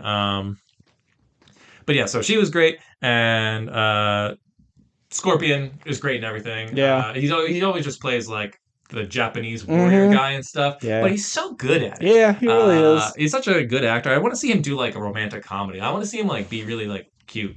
And maybe he does have something in that filmography. Yeah. It's just they don't play over here. I don't know if he does like Japanese cinema at all. But it'd be like a guess who's coming to dinner sort of situation. You know, his daughter is dating a white guy who maybe he's a weeb and he's like obsessed with the culture and like maybe he knows some stuff, maybe he doesn't. Nice to meet you, sir. Do you like anime as well? Yeah. and it's really embarrassing. But then the son-in-law or future son-in-law like gets him to enjoy some anime, and then he's able to teach the son-in-law like real traditional things, and they come together. And I could blending see of family a ideas. cute scene of the daughter goes in the room and they're both playing like Dance Dance Revolution together. So you get to see them like do a really fun dance and then try to like, oh honey, I didn't see you there. That's There you go. I You know just what? made that movie for you. Yeah, Ben, you and I, we're gonna write a romantic comedy starring him. Yep, That's yep, that's yep. our uh, pitch for this week. Coming up with something for that. So they were cool. And the last sort of major, well, we have two: the bad guy, and then the secondary uh, villain, I guess. So we have the Marquis. Okay, yeah. With Uh, like forever punchable face. Bill Yeah. Skarsgård. Pennywise is now the essentially the head of the table in a sense, or he Is does. is he part of the table or is he like He was their just their representative? well, he was elevated because he promised that he could be the guy to kill John Wick. Okay. So they just gave him unlimited power. So he's not on the table, but he is, I guess, as close to the table as you can get in Okay. terms of like power. Because there's like you have unlimited resources and unlimited men to kill this guy because he's making us all look bad. I thought he was a lot of fun, but I'm surprised he doesn't get an action scene. Yeah. Like in any other movie series, like it would build up to like, oh, he's the final boss, Mm-hmm. because like clearly he must be a fantastic killer or something to like get to this level, or maybe he's just got He's got away ambition with words. something. Yeah. Um, I was very surprised because I just assumed to rise in the ranks, you're going to have to be good at being an assassin. mhm, And it's like, no, I got grandfathered in. My father was part of the table, and it's nepotism or something. mhm. Like, I was really surprised he didn't get one fight scene, especially when he names Kane to like be his what do they call it in Game of His Thrones? second. Well, I think he said called him a second. Called it in second. His chosen one, or Uh, yeah, the champion or something. Yeah, yeah, I know what you mean. yeah. It just seems like for such a badass organization of badasses, they would say, no, you don't get to do that. This is a duel for you. I Mhm. get it when it comes to kings and queens. They can't fight their own fight, so they get someone to fight it for them. No, your job is fighting. You should have to You're do 20 that. years younger than the guy you're Yeah. fighting. Theoretically, you should be able to beat him. Yeah. And then you let him get to choose the weapon. So, and then I could see him saying pistols because I can't fight, but I know I'm a good shot and I could at least Mhm. get that on John Wick. But no, And I'm surprised they went the pistol route. Like I appreciate its classiness because this mm-hmm. movie, like especially the Marquis, it like oozes class. And like I gotta say, the costume design on him, like I thought I thought he looked great every time. Like he always had like the best I suits. think he looked like a fucking douche. Uh, And I know that's but I'm saying it worked. worked. Yeah. Uh, But of all the outfits, I liked his the least just because I knew he's dressed that way to make him to invoke that sort of yeah, anger in me. I don't know. I just thought his look was a lot of fun. But speaking of looks, it's funny that some of the people awesome like tan suits or gray suits. Then you have like the like almost kabuki mask looking SWAT team outfits, Mhm. and you get all these people in fun outfits. But by the time we get to the fight in the roundabout and the stairs, it's like we ran out of costume guys. Put on a baseball cap. It was just a ton of dudes with baseball You killed caps. all of our top guys, so these are just the thugs who are Yes. around who we can This is call. the guy that gets us fucking Starbucks. You killed everybody else in the gang. Now you have to fight him. You know that scene in Kill Bill Volume 1 where they're like fighting and it's all silhouetted and she's like cutting down. It's like the last bit of group. And there should have just been like that one kid who was just like shaking with the Yeah. samurai sword and John Wick's just like, get out of here, kid. Yeah. Something. But No, they would that this seems like this world has too much integrity to Sure, like I force know. a kid. But Anyway, we need something like I that. kind of enjoyed Bill Skarsgård. I think he was doing like a really weird voice, but like I think it worked, and I liked his character, even though once again, like I didn't understand who he was as a person. Other than yeah, I'm just the guy. Yeah. So as a villain, he's not necessarily that interesting, but it just seemed like as an actor, he was having a lot of fun being the this badass, or badass in quotation marks. So you Yeah. never actually see him fight. But I enjoyed him for the most part, and I thought he had an interesting look, and I I don't necessarily love that he doesn't get a fight at the end, but I kind of like the twist of it. It's Yeah. fine. It works for me. Um, So last but not least, Donnie Yen. What do you think of Donnie Yen in this movie? Oh yeah, he's really fun. And I think this is kind of what the movie series needed. John Wick needed a friend Mm-hmm. that he could fight alongside. Um, it's just a shame. I hate that, ugh, we gotta do what we gotta do, even though we're best friends and like brothers, but one of us has got to go. It's a little cliched, but I liked him as that character. But he probably should stop playing blind guys. He's gonna start getting Yeah, typecast. it's weird that he was a blind warrior in Star Wars, and now Yeah, he's a blind warrior in this, who seemingly can do, daredevil shit. sure. But I Uh, like that he had things like the little well, doorbell yeah, sensors. but I wanted to see more of that. Like, Yeah. I thought the doorbell sensors was so fun. I think it's a little.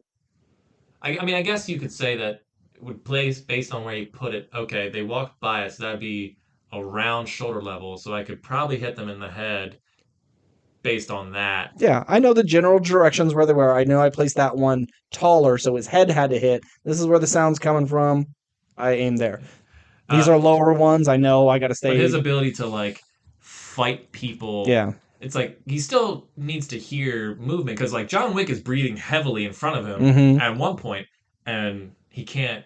He's like, John, are you dead? Like he Yeah. can't see him or hear him, and he's 5 feet away, but he can like, I assume, hear the whooshing of Yeah. cloth or Uh-huh. whatever to like hand-to-hand combat fight these guys. Yep.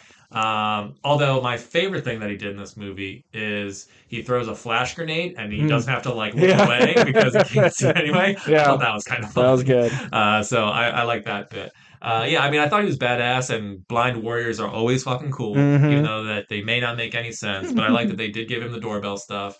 And I thought like we never really get to see the only stuff I really seen Donnie Yen in is the Star Wars movie and oh fuck, I just said. Oh, and like the Ip Man movies. And Oh Ip yeah. Man movies are pretty fucking cool. But Mm-hmm. like I don't really get to see Donnie Yen do a bunch of like English acting, and I thought he Sure. was like he seemed like he was having like a lot of fun in this Yeah. movie, and he like looked cool, and he had this nice little turtleneck Mm-hmm. sweater game going on, He had the and best line where Bill Skarsgård comes up to him and says, like, "You are free, and your fuck you daughter's saying, fuck you." or fuck off. Yeah. Yeah, that was fun. But yeah, I would love to see the prequel series where it's John Wick teamed up with those Yeah. two All the warriors people he's and met. and like that's like the team. Yeah. Um, Yeah, because just because he was raised by this one group doesn't mean he wasn't sent on a mission in a different part of the country or a different country altogether, made friends along the way, did a mission before coming back. Like, we have a huge span of time of John Wick's life that we don't really know what Yeah. he did. You could do pretty much anything. and it seems like, and correct me if I'm wrong, but I feel like they mentioned stuff like, oh, remember the Nicaragua job or something Yeah. like that? And I was like, oh, that sure was crazy. So they can like, all right, we're planting seeds now. So if we ever do a prequel movie, we can put them in. And it's like, oh, that's where they get shot in this thing. It's I'm like Black oh, Widow and Hawkeye. yeah, yeah. So, but yeah, I really enjoyed Donnie Yen in this, and it's just all the side characters really impressed me. If they And did it a made prequel, Keanu look even worse than he did already. yeah. If they did a prequel series, do you want him still to be called John Wick, or should he be called Johnny Wick? And so you understand it's because you're not going to call it Young John Wick, or you just call it John Wick. I think you call it John, like talking about Chapter Zero, no, well, you call it John Wick, Baba Yaga or whatever, and it's like how Birth he, of the Baba Yaga. it's how he gets his name or Mhm. something. Because we don't really need to see the origin because we know that, Mhm. or like we'll do like a 5 minute like mini Him- sort of like this is him as a kid, him Getting into it's a like, fight on the playground. yeah, and like you run into whatever. I think Angelica Houston was the Was his mom in the yeah. third one. Yeah, And I think they said they killed her off in this I one. don't I don't remember. But you just see like that character comes back. It's like, I'm here to adopt you. And he's Mhm. like, hooray. And then cut to he's a teenager and now and you see him like he's better at training. It's like, and he goes on his first mission. Cut to 10 years later, he's now in his 20s, and that's when like the movie starts. But that can all be explained in 10 minutes. sure. But I think there are stories to tell to keep him, because it would probably even be smart. Hire someone that is 16 years old and play the movie at that age. So then if you want more of these, you can have this kid until he's about 25, get about 3 John Wick prequels out of him to catch you up to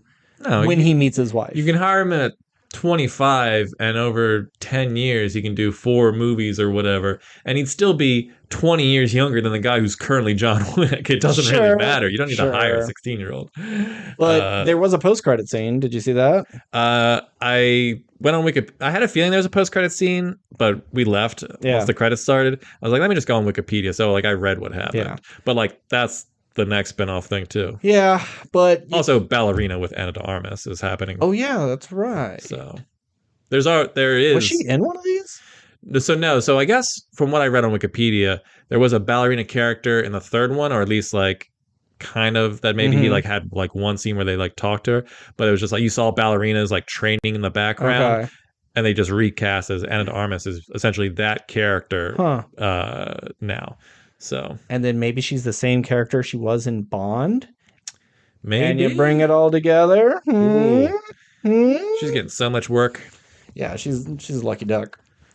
Yeah, well, so we get Ballerina, but do you think we're gonna get another movie with this Akira girl? You can't call it Akira.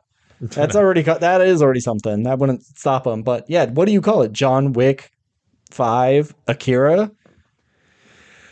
Well, Akira, or it's Akira, a John Wick story, so a John Wick legacy. Before we get to that, we got to talk about the ending, which is they have the duel. Yeah. And John Wick seemingly dies. Yes. He kills the Marquis.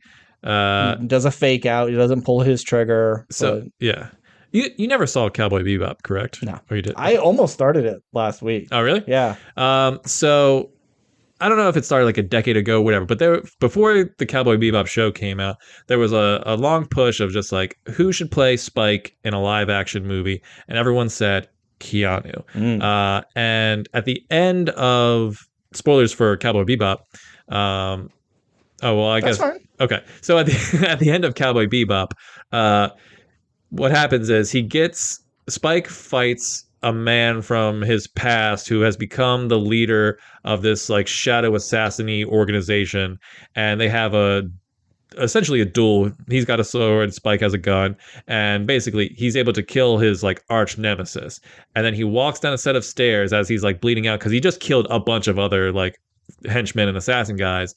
And there's like, I don't know if they're the police or other members of the whatever, but people show up and he like points at him and goes bang, and then he falls down, and like churchish music plays as like the camera pans away, and like, is he dead? Is he not? Like this movie ends the same way Cowboy Bebop does essentially, and it just seems like it's like I can't tell if it's intentional or not, because it's like you have the guy who everyone wanted to play Spike defeat a villain in a similar way as Spike, to walk down a set of stairs in a similar way, and then like die on those stairs. And I think you couldn't do it because it's so iconic for Cowboy Bebop, but just to like imagine he kills the main bad guy, and he still has this, and like I know the bounty has been like lifted because he won, but like all these dudes who were like trying to kill John Wick, and they're all staring at him. He's the Baba Yaga, the guy who like took on the table, and it just seems unkillable, and he's standing there and he like points at them with like a handgun, like that'd be so scary. And then he falls over and dies. I think it would have been like an even more impressive ending, but once again you couldn't really do it because Cowboy Bebop already did it. But him dying with his wife, and it's like he mentioned earlier, it's like put beloved husband on my, or loving husband on my gravestone, and they do that next to his wife that said loving wife, and it was very sweet and very nice. Now the question is, before we get to Akira, do you think he's dead? Because we don't see the body, we don't see him officially. He says, take me home, and then that could just mean I'm dying, take me home to be buried next to my wife, or it could mean get me to the hospital, take me back to my house because I'm done with all this now. Probably not. It's just too profitable for them not to keep him dead. So I can see them not using him for a movie or two. Try to see how these spin-offs work, and if they start slacking, you bring him back, and it's the big, oh my god, we thought you were dead. Yeah, I can see it as there's going to be the thing where Ian McShane and Lawrence Fishburne walk away, and then cut to there's either like an explosion, or you just see like a hand pop up, and then Ian McShane's there, and he's like, so you're back, huh? And he's like, Yeah, I'm thinking I'm back From the dead. from the dead. Yeah. So it's and that's gonna be like how you open up the cool action movie. It's like, oh, you thought John Wick was dead, but he just burst out of his own grave because he's unkillable. And yeah, there's a bunch of. Nah, I'd be fine. Give us I think either. it's so ambiguous because like we don't know if we're gonna bring him back, Yeah. but if this is his last movie, it's a perfect send off. I don't want him to come back. I don't think he needs to. If we do a young John Wick prequel, we do 2 spin-offs with different characters, that's enough good John Wick action to, because maybe only one's good, they drop the rest, and that continues the series. And it can be probably like 7 years before they even need to come back to Keanu Reeves. And in 7 years, he's going to be close to 60 years old, or I think he's 60 now. Oh, shit. Okay, so he's close to 70. And then if you need to bring him back, it's like, yeah, you can, but he's truly retired. All those wounds got up to him and he is bedridden or in a wheelchair, something. But Keanu Reeves is 58, by the way. Okay, so 7 years, 65. That's probably a little too old to be, getting hit by cars. Yeah, I mean, if they want to make him a mentor of young assassins, but it's like he's not going to be able to. I mean, maybe you never know. He might not be able to do the physical things he's doing now. You know what I'd like to see if they do one more movie with Keanu. I'd like to see, because there's 2 men who are sort of like saving American action cinema. And it's him and Tom Cruise. And I want big old tall Keanu Reeves. I'm assuming he's tall. And short king Tom Cruise. And I want him to like be short, because Tom Cruise has to be the same height as everyone else in his movies. But I want him to be short. And I'm like, oh, I'm the head of the table. I'm the best there ever was and is. And I just want to see those 2 go at it, because those 2 will give it all. And I think that could be a really fucking badass. It's like you have 2 aging actors at the peak of their like shit right now.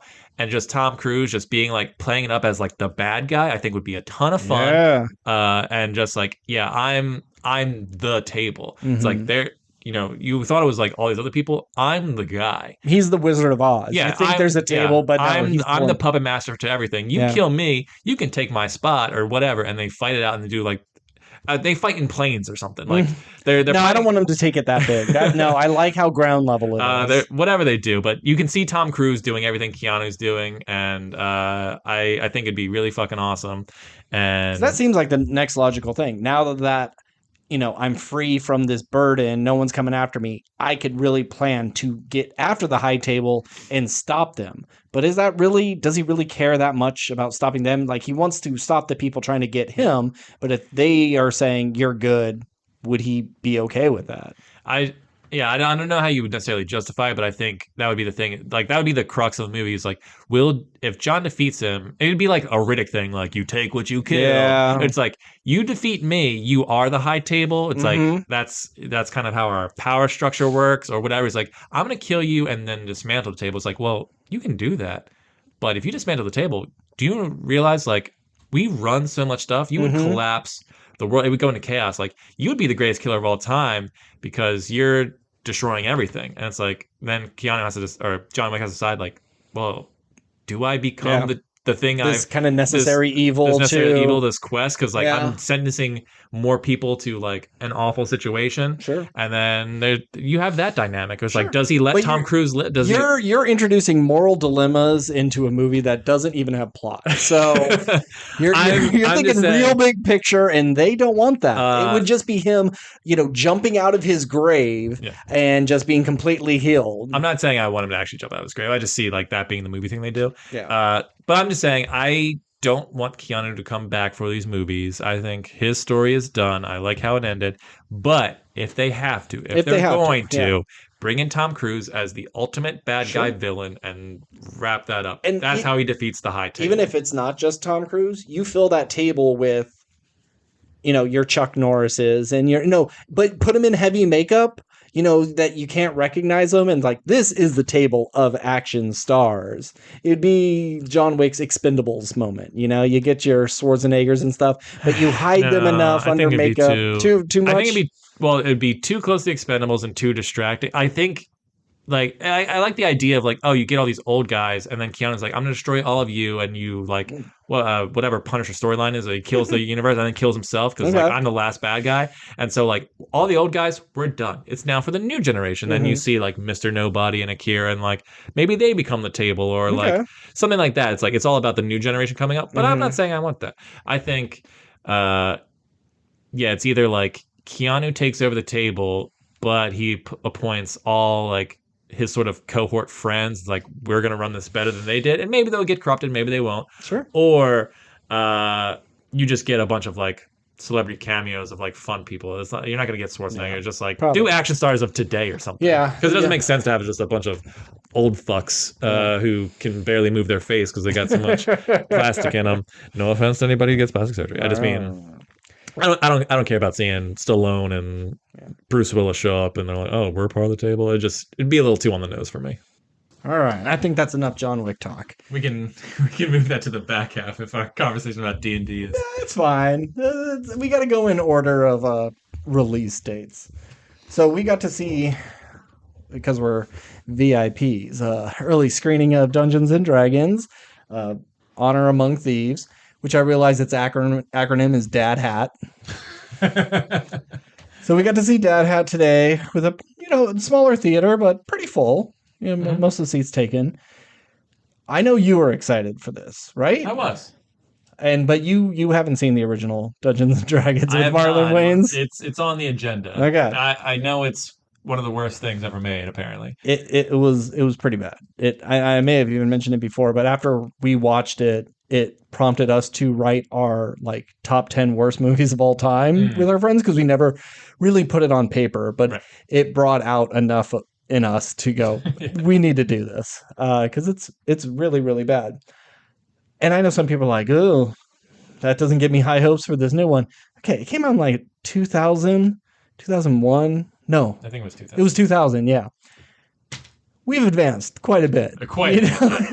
Not only in special effects, but screenwriting and the fandom in general. At that time, it was a niche group who liked Dungeons and Dragons. Like the peak nerd, the lowest dregs of geekdom were the Dungeons and Dragons people.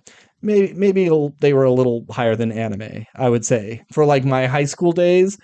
No, I would say like I can't speak to your high school days, but in my high school days, anime was now becoming to the forefront and becoming mainstream. D&D always stayed in basements. And up until like a couple years ago. I'd say for me, like anime was becoming popular, or at least like hitting the shores of America with our Akiras and our Ghost in the Shells. And things like Magic the Gathering were getting bigger. I remember there were after school Magic the Gathering clubs.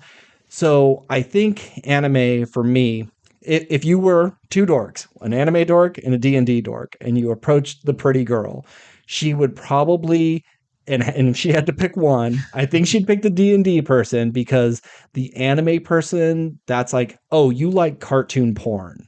That's what it is. So you're a pervert. You may be a dork, but at least you're not a pervert. Sure. I think either way you're gonna have a hard time getting a pretty girl. But now they're two of the biggest things in the world. Oh, yeah. Widely loved. Tons of people have made careers off both of it. Mm-hmm. I was excited for this movie because I think that first trailer did a lot for it. Mm-hmm. It was it really did seem okay, we're just doing Guardians of the Galaxy in a fantasy world. And I'm okay with that because it's very close to that. Especially with its dialogue. It doesn't feel like everybody's not doing this fake British accent. Mm. People are just speaking with their normal voices, which I like because it's fantasy. Yep, they're not going to have like European accents, so they could have any type. And two, if this is like a game people are playing, you use your normal voice regardless of what you're having. So I don't know if they actually thought about that, but I like that. Okay, let's start with the directors and writers. One of the dudes from Freaks and Geeks. There was a famous Dungeons and Dragons episode of Freaks and Geeks. A dude who had this wonderful little show, didn't really kind of stick around for acting, kind of went in not didn't become like a recluse or anything, but stepped away from acting to focus on writing and wrote Spider-Man Homecoming. What the hell? Like he out of nowhere, this dude makes like one of the best Spider-Man movies. He helped write Game Night, which was fun. Which was fun. Also helped direct that as yeah, well. I think his partner, yeah. And he's like, this guy just kind of really knows his shit. And it shows, because even as someone who is not well versed in D&D, I can see the references. I wanted to lean over to you so many times and just be like, is that a thing? And I'm sure it was, because he actually is a huge fan. So it's nice when you could get people who actually know what the hell they're talking about, and not just a passing knowledge or a passing appreciation for it, to actually put all their knowledge, heart, and soul into it and have it show on the screen. So did you like this movie? I had a good time. I enjoyed it. I didn't love it though. Okay. I was hoping it'd be like it. I turned when I left with my wife. We always ask each other, "Did you like it? Did you not like it? What did you like about it? What didn't you?" And it's like, "Well, what didn't you like about it?" I was like, "Well, this didn't work for me. This didn't work for me, and this didn't work for me." It was like, or no, I'm sorry. What I liked about it, these things worked for me. And it's like, well, what didn't you like about it? Like, there wasn't necessarily like anything I disliked. It just there wasn't anything I loved. That was the problem. Okay.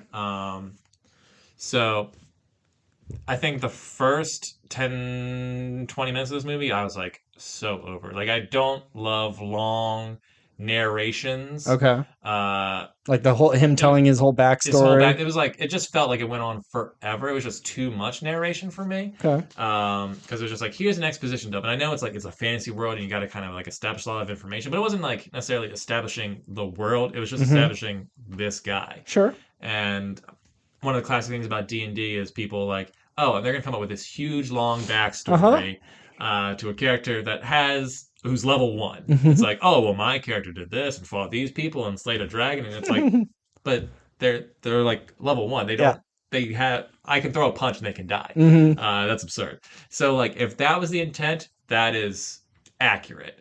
But from a filmmaking story standpoint, I was just like, just get to let's get the story going. And I didn't love all the narration. Anyway, I'll let you go. Okay. I love this fucking movie. This is the best movie of the year so far. Wow! This movie gets an A. I had an absolute blast. I liked every single character. I think everything was set up and paid off. It's really simple screenwriting. Like, it's such a obvious like hero's journey sort of like you can tell the beats, and this is a great movie. I think screenwriters will look at how to craft a good narrative with multiple characters and have little things that you set up in the beginning that pay off at the end. I have practically zero complaints about this. I'd say maybe some special effects at some times. I have more I'd say nitpicks than actual criticisms. Because compare Big Fat Dragon, beautiful, looks amazing. Having a little tiny version of what's his face? Oh, Bradley Cooper. Bradley Cooper as a gnome. Ooh, doesn't or look... a halfling, whatever they.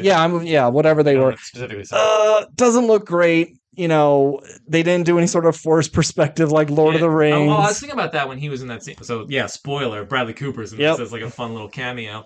But it's like we were talking about when we were talking about John Wick.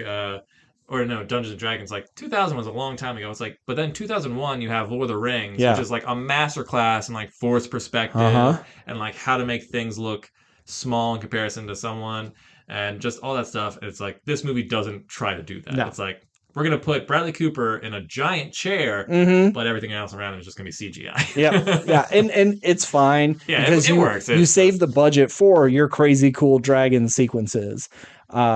So besides little nitpicks like that, I really don't have a complaint for this. Wow, I thought you were gonna think this movie was. I was gonna be like, "What'd you think about it?" And you're like, "It's fine." No, that makes me happy that you enjoyed it so much. And I don't think this is me being, but because like I enjoy D&D, but I'm by no means like a purist or have like a deep knowledge of the lore. I know more than people who like don't play it, Mm-hmm. obviously. But You own books. yeah, I own plenty of books, but I don't like. I can't tell you about like a famous Drelf story is like the Legend of Drist and his whole like journey. There's like 20 books about this fucking guy. Mm-hmm. Couldn't tell you a goddamn thing about him. Uh, there's like that kind of stuff. It's like I know the names of Neverwinter and Baldur's Gate and all that stuff. If you ask me to describe them, I got no fucking clue. I mean, I can describe Neverwinter now because that was the main setting of Sure. our story. But anywho, Well, let me ask you a question. okay. For things you may or may not know, they show the moon, and it looked like a little bit of the moon was like broken off. Like there were little pieces floating around. Did you notice that at all? I did not notice that actually. No. Fuck! Because I want to know, is that a thing? Did something happen to the moon and a little bit broke off and it's just been floating up there next to the moon? Sure. I'm sure, sorry. like every time, like there was two little like rat sort of things like fighting over a lock. I looked on the trivia. I guess they eat metal, so that's why they're eating a lock. Because at first I was like, okay, make it a fish or a rat or something. That's weird. No, they eat metal. Okay. There's like a cart that goes by and there's weird clam looking things. I'm assuming that's a thing in something. There's panthers with holographic so tendrils. That's a displacer beast. Okay. There's the gelatinous cube, which they Yep. jump into. Like, there's plenty of monsters that they make reference to, and like, there's so many monsters in D&D that it's like if they do sequels to this, like they have tons of back catalog. They have so much they can do, and that's the great thing about I think this movie is that even if you don't love it, it's enough fun and simple enough to where it's like, oh well, we can make it has potential to grow. It's like we can anything that doesn't work in this, we can point out and then make 2 and 3 like way better. Yeah. But apparently blew you away, so maybe I'm wrong. I would say like maybe my other nitpick would be the villain isn't that deep. It is just evil sorcerer wants classic to story of necromancers. Yeah, it's not much there. Maybe if it had a little bit more to that could have worked, but that's fine. Question. Yeah. So he pledged himself to who? To what group? Chris Pine? Yeah. The Harpers. Okay, I don't think they did a very good job explaining who that is and what it is. Nope. You have no idea. Nope. Okay, it's like, are they the Boy Scouts? Are they just like a fun-loving peacekeeping group? Are they the Neighborhood Watch? Or is it something a little more prestigious, religious-based? Or is it more based on the king? Yeah. I wish I knew a little bit more about that. So I'm kind of glad you bring this up because part of D&D, for those who don't know, is you pick a race and you pick a class, and that's sort of like how your character gets their abilities. Maybe they're a fighter, so they don't get magic, but they're good with swords and axes or whatever, like any weapon or any armor they can pick up and just like be proficient at it. But then you have classes like a paladin, which Regé-Jean Page, who played I don't know. I'm not going to do names, but the guy from Bridgerton. Someone's name was like Dorcas or something. Doric. I remember that name. That one it was like it's like it's like they called him Dork or whatever or her Dork the whole time. Like, no, that's not my name. It's Doric. Yeah, whatever, Dork. But anyway, so the point is just like you either are like good with weapons or you're good with magic, or you do a mix of in between. Chris Pine had a lute, which made you think, oh, he was a bard character. And bard characters, they're really charismatic. They're your characters who like can talk themselves out of any situation, or they like can hit on anybody and like, seduce them in that way. Like that's kind of like their fun, quirky function that people use them for. But they also like use their performance as like magic. And it doesn't necessarily have to be a lute. It can be like, oh, they're an actor, or they're a comedian, or they're a magician. They just perform in some way, but with magic. But Chris Pine, he wasn't a fighter. He wasn't. He didn't have magic. He fought though. Kinda. He swung his lute and hit people on heads with it. He did his best. He didn't have like a big fight sequence with him. It was just like, oh, because he's the plan maker. Holga did, or the paladin did, or even the magician, or the wizard and the druid. They get action sequences, but he was just kind of like, I'll hit him with a lute sometimes if it's convenient for me. Like he was just like Because he's the bard. He's not a fighter. No, well, I understand that, but bards cast magic. That's their thing. And maybe he just hasn't put any experience into that. Like he's doing the more of the charismatic stuff and the intelligence and probably in the next one he'll get a magic loot. Oh, I'm sure he'll have some. And that's will be the thing. The object is magical, and you don't have to be. Yeah, and I mean, you like, already got magic people. You don't need someone else doing magic. He was kind of like a in between of just like, so he joined the Harpers. And you saw him in like armor and stuff, so he was like a fighter. Yeah. But then he was also like a spy who was like, oh, I pretend to be a bard, and so I take down information of the enemies and I gather information. Yeah. So it was like, oh, that's kind of like a roguey thing to do. Yeah. And plus, they're thieves, and you always have a rogue on the team because their whole thing is, oh, I'm very good at sneaking and assassinations. Yeah. So it's just like he was different classes, but he wasn't ever actually one. He was just like a guy who was just like, I'm gonna be the leader of the team, and they were like, all right, cool. Well, after his wife is killed, and I could see it's like, well, I'm done with that. So he gave it up. So he like used all of his experience to be, instead of a fighter, he's now would you say a rogue? Yeah, sure. And then once and so that lands him in jail, and he doesn't have any use for that experience. So then he puts it into being a bard. He's just like. He's a career opportunist.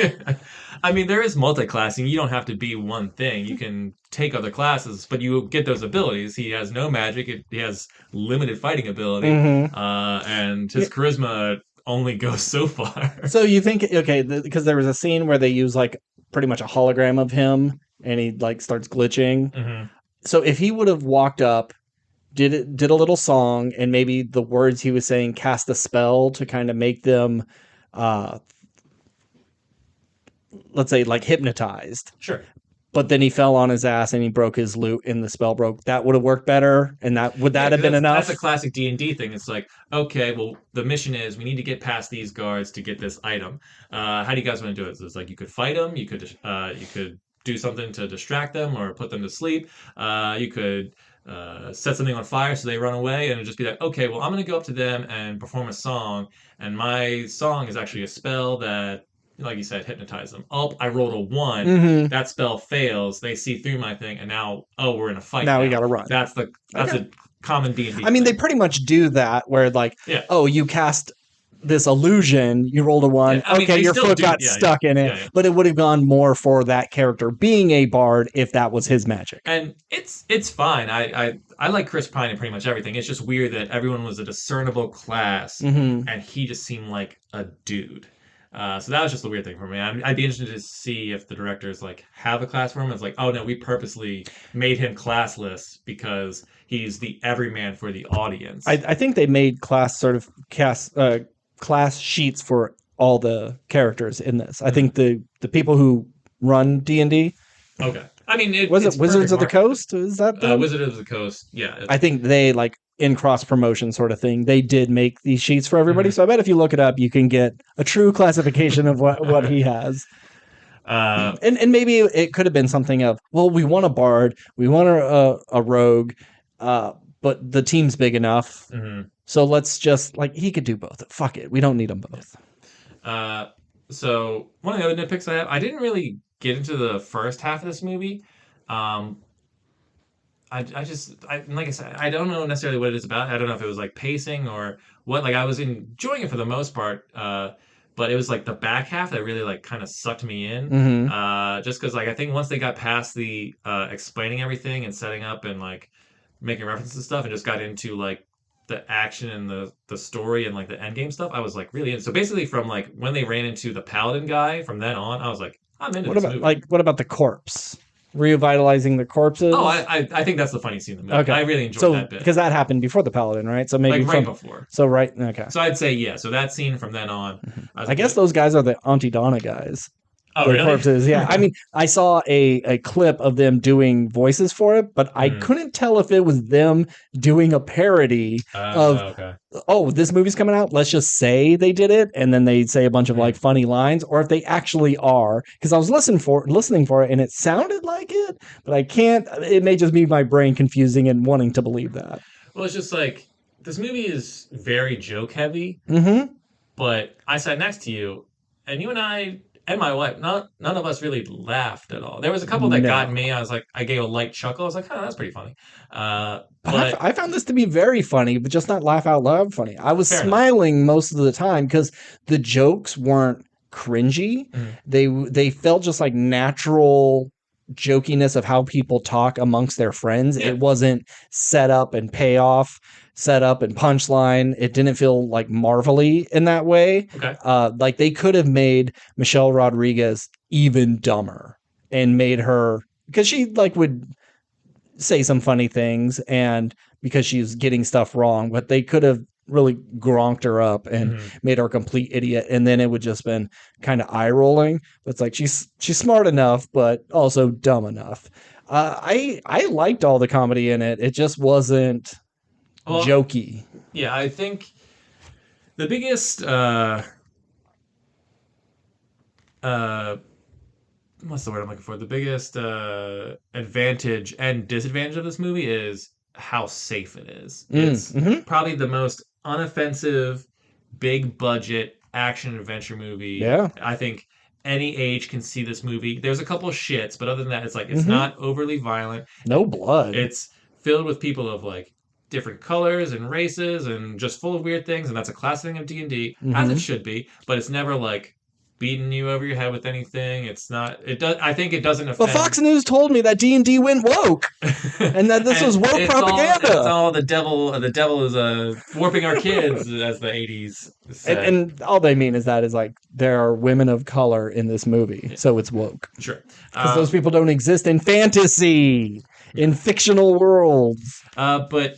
Like it's just safe. It's not grotesque. It's not overly violent. The jokes aren't like heavy-handed or like poke fun at anybody. Really, it's just like they're only making fun of like the people that are currently around them in a sense of just like, oh, you're not a real fun guy to like the paladin or whatever because he's so like serious. Yeah, or he's the Drax. Like, oh, the Chris Pine character, you're such a doofus. It's like, yeah, I'm the guy who makes plans. Whatever. Like they never like punch down anybody. So it's just like. It's a perfect movie in that regard. It's just like it's enjoyable for everyone, but it's not trying to be anything more than that. Sure. I feel like so. It's just I think that was my problem. It's like it didn't try and like do anything new. It's just, it almost feels like a movie from like the early 2000s in a way. And if you ask me like, well, Steve, give me an example. Prove it. What 2000? What movie? It felt like what movie, Steve? I haven't seen this kind of movie in a while. So that was nice, but at the same time, I was like, I wonder if that's for a reason. Well, it does feel like it is compiled of things that have worked before, really boil down to a science. This isn't this isn't a crazy idea from someone and they had to work on it for years and really develop their own lore. This is a pre-established thing when you use like a template of Guardians of the Galaxy meets Star Wars, but fantasy. That's a pretty easy template. And especially when you're just doing the hero's journey and plugging all these things in, it's really safe because it is kind of, it almost feels like AI generated. It's so procedural, but I think it works so well. There's nothing that isn't set up that doesn't get paid off. And every character has some form of arc. Maybe Owlbear Girl. Yeah, I think she gets the short end of the stick in this movie for sure. And I think that because she's running this like rebellion. I wouldn't say she's running, but she's part of it. She's part of it. She's trying to help them out. And it seems like I thought at the end, I guess I didn't catch that the king was sick and that's how Hugh Grant was able to be in power. Oh, he's still here, but I'm going to run the show. I know they mentioned he was sick, but I thought it was like they were saying he was sick, so he's dead. And I didn't realize he was still alive. Yeah. So I thought, oh, well, now that there's no ruling power, this rebellion would be able to come in and make their changes. But they weren't really crucial to the plot in any sort of way. And it seems like the king just went like, yep, you guys are all good guys now at the very end. So a little underwritten there.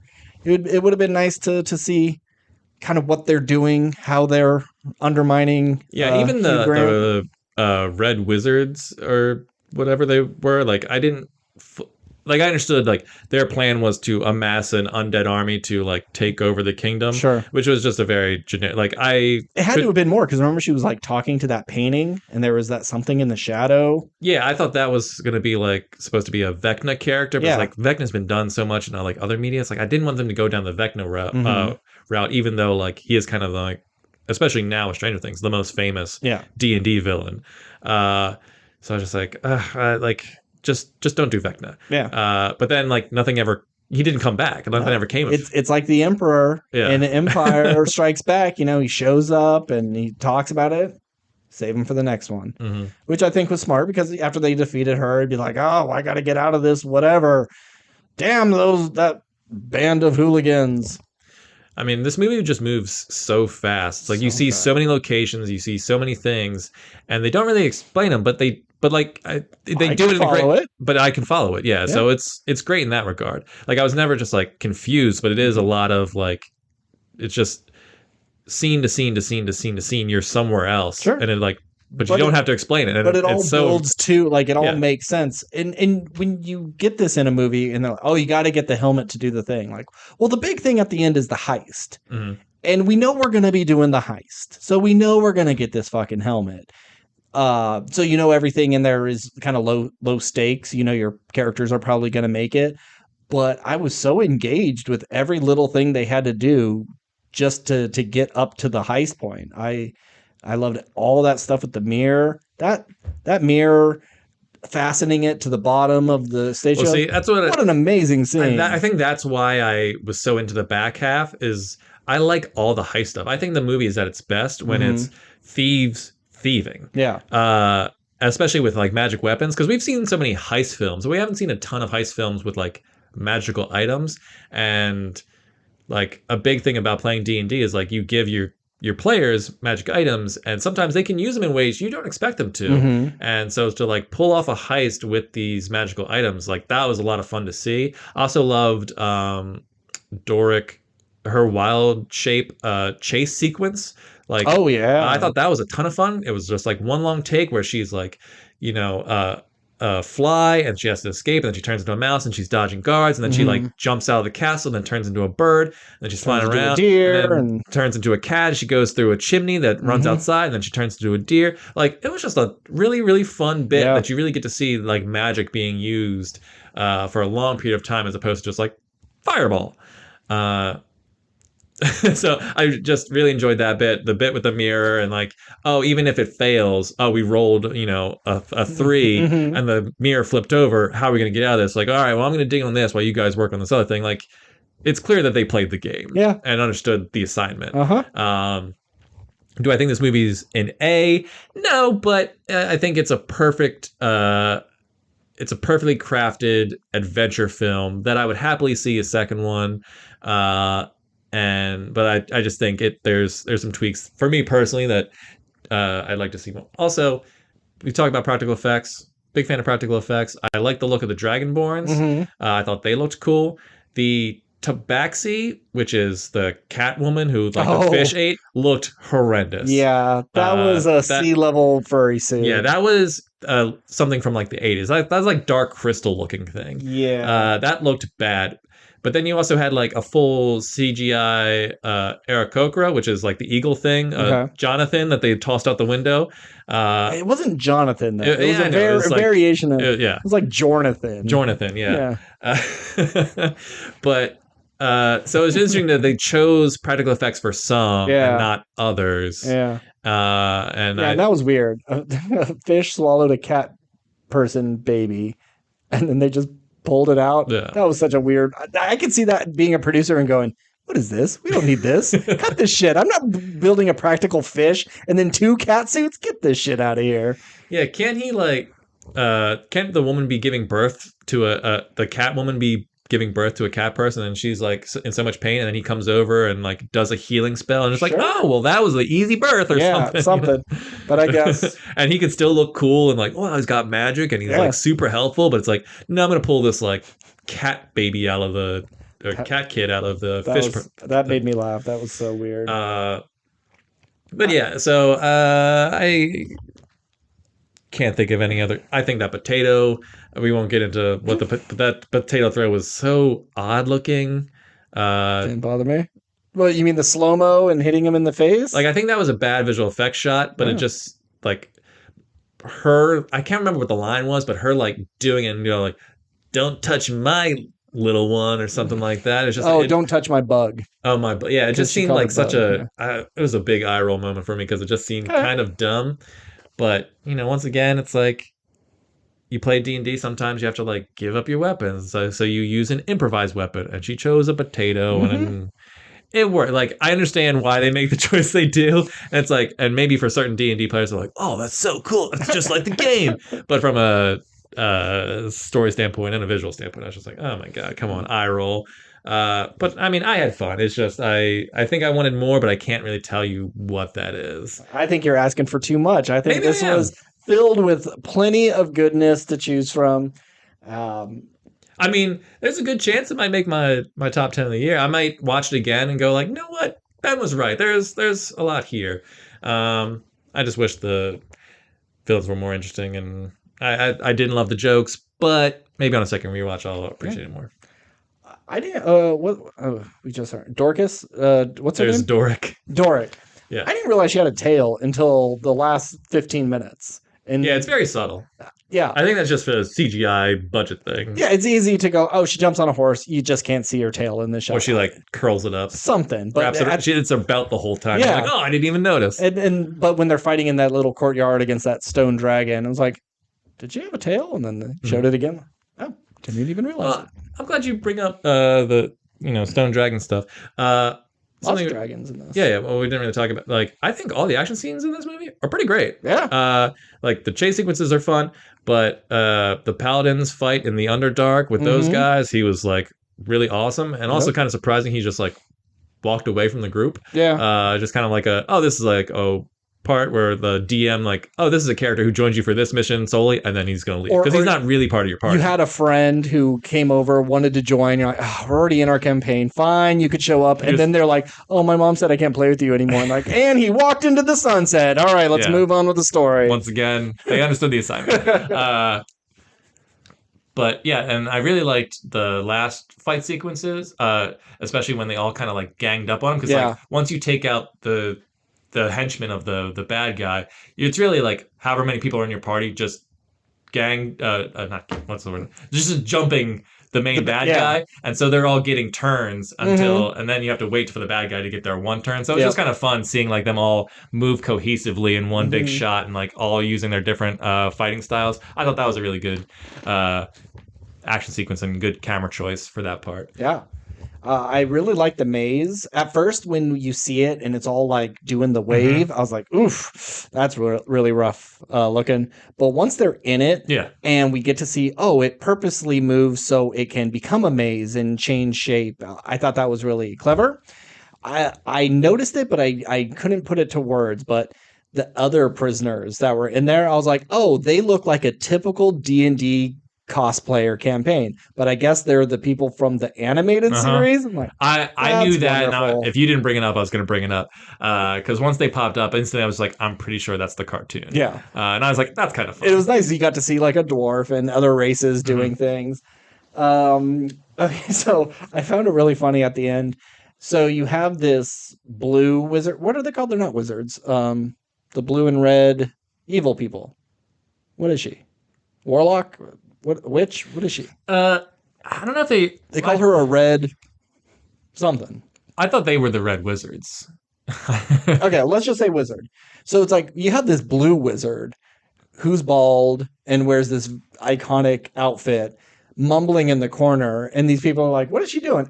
I have no idea what that's so foreign to me. I don't know what it is.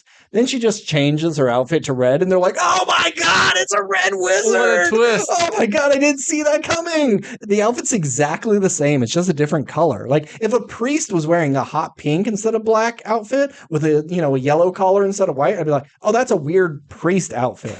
So I think I'd be like, "Oh, a blue wizard. I didn't know they had them. Huh? They kind of look like red wizards, and they're bald, and they got the weird tattoos. What? It must be a different thing."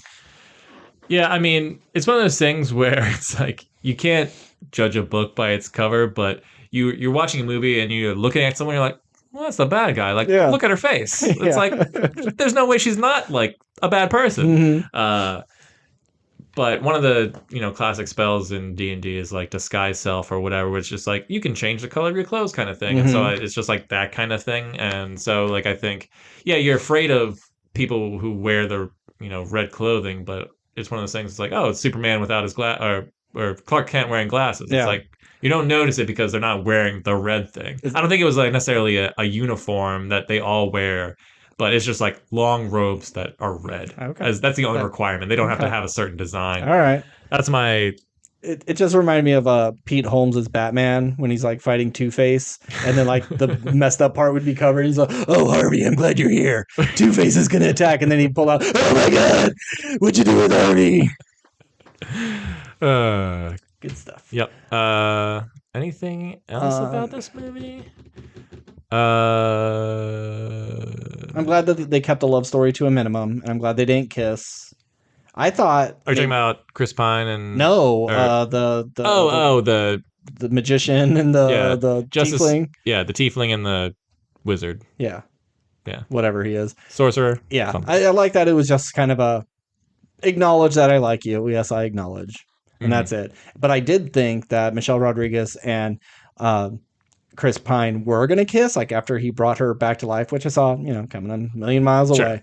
But that she'd come back and they would kiss, and then she'd pull back, like realizing what she's doing, and then go, "Yeah, your lips are too small, or too big for your face," Sure. something like that. Yeah, I mean, but I'm glad they didn't hook them up. Yeah, I always like in movies when you have a platonic friendship with a man and woman, especially one who like raised your daughter, and that ending really surprised me because I looked over at my wife. She had tears in her eyes. Yeah. Yeah. Wow. I mean, she's much more empathetic than I am, And she's also pregnant. And she's also pregnant. I'm very jealous of it. Not the pregnancy, of the empathy. But I thought for a movie where they don't really do that much to establish Michelle Rodriguez as like the mother figure now. Yeah.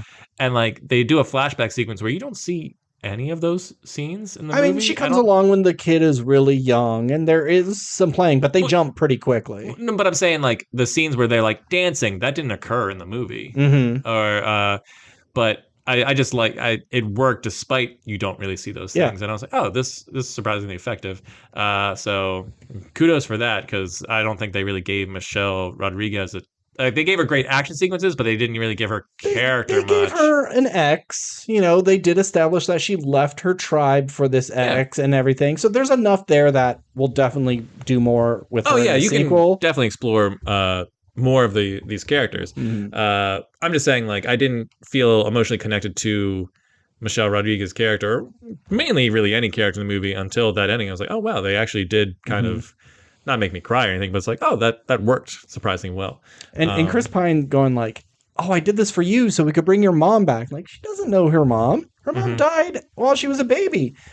Michelle Rodriguez is her mom. Yeah. And it's like, what a stupid thing that you want to do. I know he's doing it for himself. He's not really doing it for his daughter. I mean, yeah, maybe I don't have as much to say about this than I did John Wick, but we did just see this a few hours ago. So I mentioned at the beginning of the podcast that I had a fun little connection with both of our. Yeah. So on Friday I saw John Wick. Mm-hmm. On Saturday I had a D&D game planned, and then today, Sunday, we watched Dungeons and Dragons. So I have, essentially, I set up the bad guy last session that's going to be like the main villain of our campaign. But sometimes my players can be flaky, as any DM knows. Sometimes, life occurs, or they're just like, hey man, I got drunk last night. I don't want to fucking play a game for 4 hours with you. And it's like, shit, well, good thing I worked on this for 2 weeks. Yeah. Or whatever it is. But I was just like, no, I have a feeling someone's not going to show up. And so let me have a backup plan.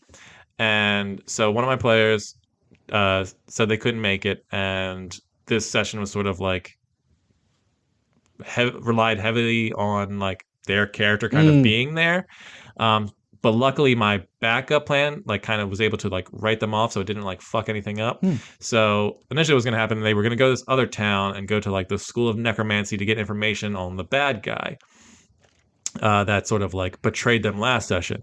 But then because they didn't show up, I became like, oh well, the bad guy that betrayed you now put out a contract on you guys, and so now you guys have to escape the city full of assassins who are coming after you. So uh, basically, I John Wicked my players. Nice. So they decided like, okay, well, we'll meet the character at the wagon across the city that he's going to get for us so we can head off to our next adventure. So he's not with us currently. And as they're walking, they get ambushed and they discover a contract that says like has their names on it. And it's just like, oh shit, everyone's after us. So now it becomes like a race through the city while there's like an archer character who's like really good at like sniping them. And then they run into another a knight and the guards from the castle who are at. It's just like, so it was just like a fun little, they did their own John Wick essentially.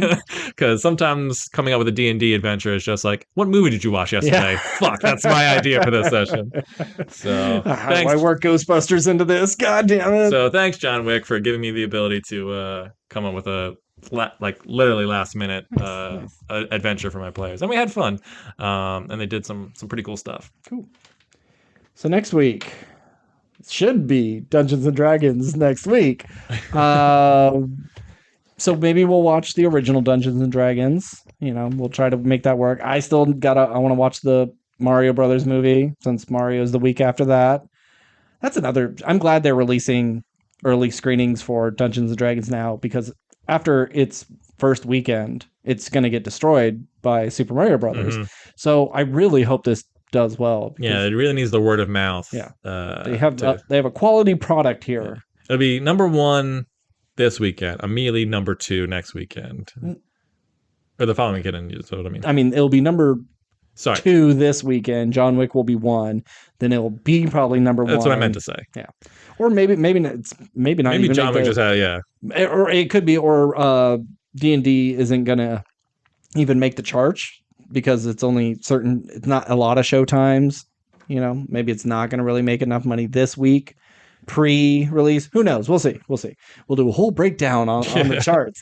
But yeah, maybe we could do a Dungeons and Dragons Super Mario Brothers double feature. Oh no, you don't want to watch Super Mario Brothers, the original. I don't. Okay, I mean, that's fine. I like the idea. It's a fun idea of going like, oh well, we watched the two of the worst movies made based on intellectual properties, and then watch the new versions that are like getting rave reviews. That's a fun idea, but I've never seen the original Dungeons and Dragons. Okay, and that's probably.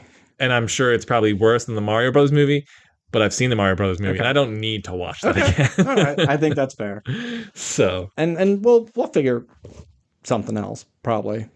Yeah, I mean, worst case scenario, we'll play some games, or you know what we'll do? We'll do a 30-minute D&D session with your Goblin character. Oh, just you and me? just kind of building up my stats. Just do a quick one shot. Okay, yeah. Your little I'm not saying we'll do it, but we won't spoil it in case we decide to do like a thing. Yeah, that'd be fun. Okay, well, I think that's all I got. I do have a fun fact for tomorrow. I was gonna say it today, but I'll save it for next week. Okay. If you want to get in contact with us, we are at WRPL Podcast on Twitter, Instagram, TikTok, Gmail. Hit us up with any of your questions, comments, or concerns. As always, I'm Ben. And I'm Steve. And keep on consuming. Damn it. We got to put it down somewhere. Yeah. I think just keep consuming. 2 words. Keep consuming.